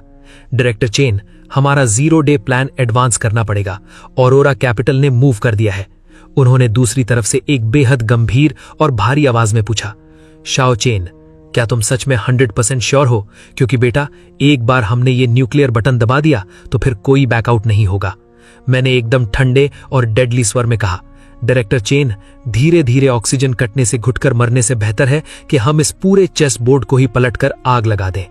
कॉल कट करके मैंने अपने हैकिंग टर्मिनल में एक अल्ट्रा कॉम्प्लेक्स कमांड चेन डालनी शुरू की। ये वो ट्रोजन हॉर्स था जो मैंने खास तौर पर ऑरोरा के सर्वर्स के लिए अपनी रातों की नींद खराब करके तैयार किया था। वो साले मेरा सोर्स कोड चाहते थे ना, तो आज मैं उन्हें एक ऐसा परफेक्ट गिफ्ट देने वाला था जो बाहर से एकदम फ्लॉलेस दिखेगा। लेकिन जैसे ही वो उसे अपने सिस्टम में रन करेंगे, वो अंदर से उनके पूरे ग्लोबल हैकिंग नेटवर्क को पैरालाइज कर देगा। तभी लीना पीछे से आकर मेरे पास खड़ी हो गई। उसकी डिजाइनर हील्स की खटखट टेरेस में गूंज रही थी। उसने ओवर कॉन्फिडेंस में पूछा, क्या सोच लिया चेन, ये तुम्हारी जिंदगी का आखिरी लाइफ जैकेट है? मैंने उसकी तरफ देखे बिना शहर की लाइट्स को घूरते हुए कहा, हाँ सोच लिया लीना। अंदर जाकर अपने नए गॉडफादर से कह देना कि किंगलैंड की चीजें वो छीन नहीं सकते, और अगर धोखे से निगल भी ली ना तो सालों का पेट फट जाएगा, बचा नहीं पाएंगे। मैंने उस अग्रीमेंट को वहीं सबके सामने टुकड़ों में फाड़ा और हवा में उछाल दिया। वो ब्लॉन्ड फॉरेनर और लीना के चेहरे का रंग तुरंत राख जैसा हो गया, और मुझे 100% पता था कि असली साइबर सुनामी अगली सुबह मुझे हिट करेगी। और बिल्कुल वैसा ही हुआ। सुबह की पहली किरण निकलने से पहले ही दुनिया भर के ऐप स्टोर्स ने एक साथ ग्लोबल लेवल पर किंगलैंड के सारे प्रोडक्ट्स ब्लॉक करके टेक डाउन कर दिए। वजह बताई गई, high risk data security threat. मेरे हेड ऑफिस के सारे फोन्स लगातार पागलों की तरह बज रहे थे। जो क्लाइंट्स पार्टनर्स कल तक मेरे तलवे चाट रहे थे, अब वो ऑरोरा के डर से रातों रात हमारे कॉन्ट्रैक्ट्स टर्मिनेट करने के लीगल नोटिस भेज रहे थे। शाओ बैंक पसीने से तरबतर होकर चिल्लाया, चेन भाई, हमारे ओवरसीज सर्वर जबरदस्ती डिस्कनेक्ट कर दिए गए हैं। मीडिया में हमारे इंजन को चाइनीज स्पाईवेयर बोला जा रहा है। पूरी दुनिया हमें बाइकआउट कर रही है यार।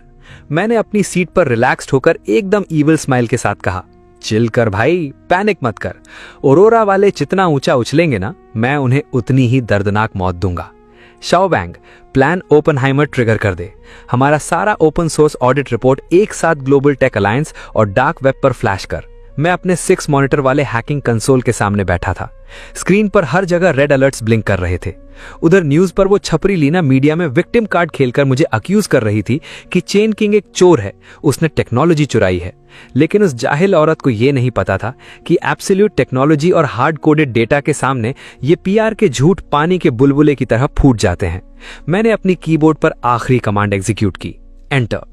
ऑरोरा कैपिटल के सुपर सिक्योर सिस्टम में जो डीप मॉनिटरिंग पॉइंट मैंने ट्रोजन के अंदर छुपाकर प्लांट किया था, वो फाइनली एक्टिवेट हो गया। इस वक्त वो बेवकूफ अपने लैब में बैठकर मेरे सोर्स कोड को डिसेक्ट यानी रिवर्स इंजीनियर कर रहे होंगे, लेकिन उन्हें रत्ती भर भी अंदाजा नहीं था कि तेरा भाई उनके वेब कैम और बैक एंड से उन्हें लाइव देख रहा है। वो हैकर सोच रहे थे कि वो मेरा सिस्टम क्रैक कर रहे हैं, लेकिन असल में वो उसी तिजोरी को खोल रहे थे जो मैंने जानबूझकर उनके मरने के लिए वहां छोड़ी थी।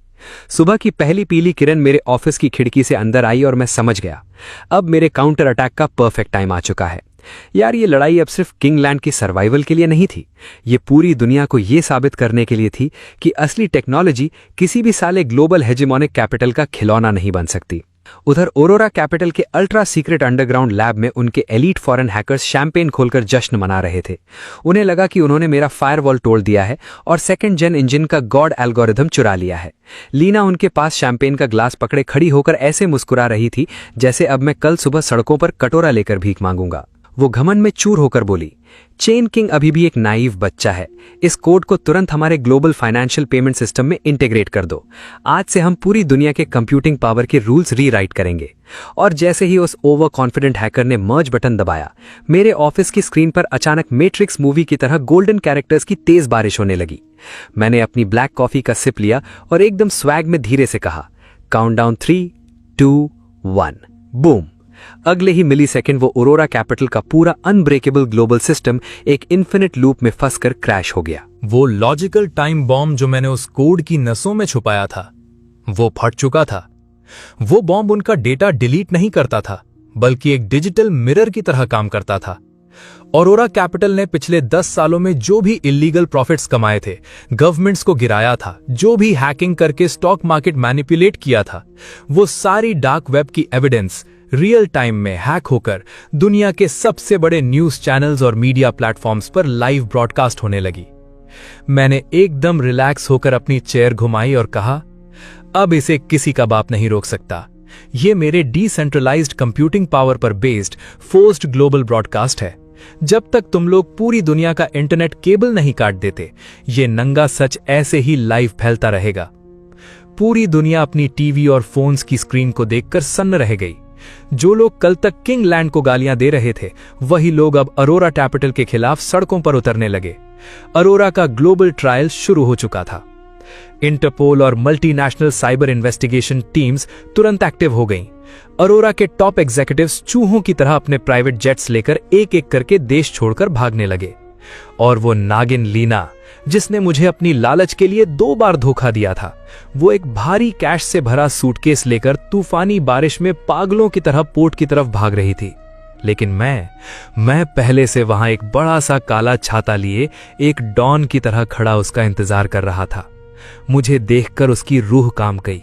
वो हकलाते हुए बोली, चेन किंग, प्लीज मुझे जाने दो यार, मुझे भी उन्होंने ब्लैकमेल करके ये सब करने पर मजबूर किया था।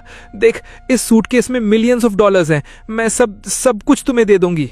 मैंने उसे एकदम शांत पर कातिल नजरों से देखा और कहा, लीना, तुम आज तक नहीं समझ पाई ना, कुछ चीजें इस दुनिया में पैसे से नहीं खरीदी जा सकती, जैसे जमीर और वो सेल्फ रिस्पेक्ट जो तुमने कुछ सिक्कों के लिए बेच दी थी।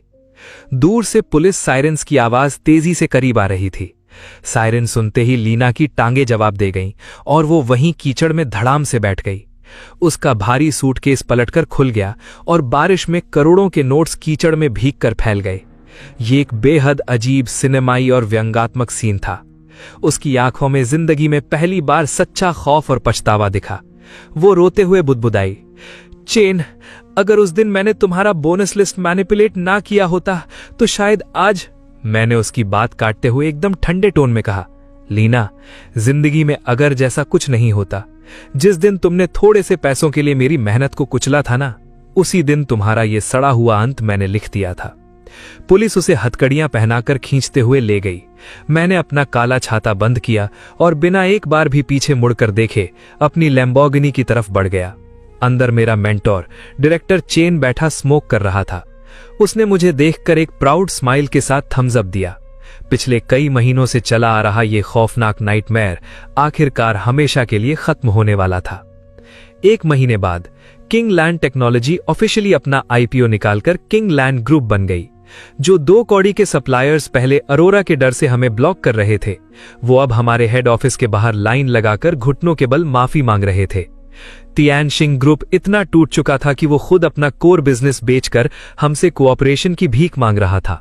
और वॉशिंग ग्रुप, अब वो हमारा सबसे लॉयल और मजबूत पार्टनर बन चुका था। इंडस्ट्री एसोसिएशन ने हमारे डर से अपने सारे पुराने रूल्स रातों रात बदल दिए थे।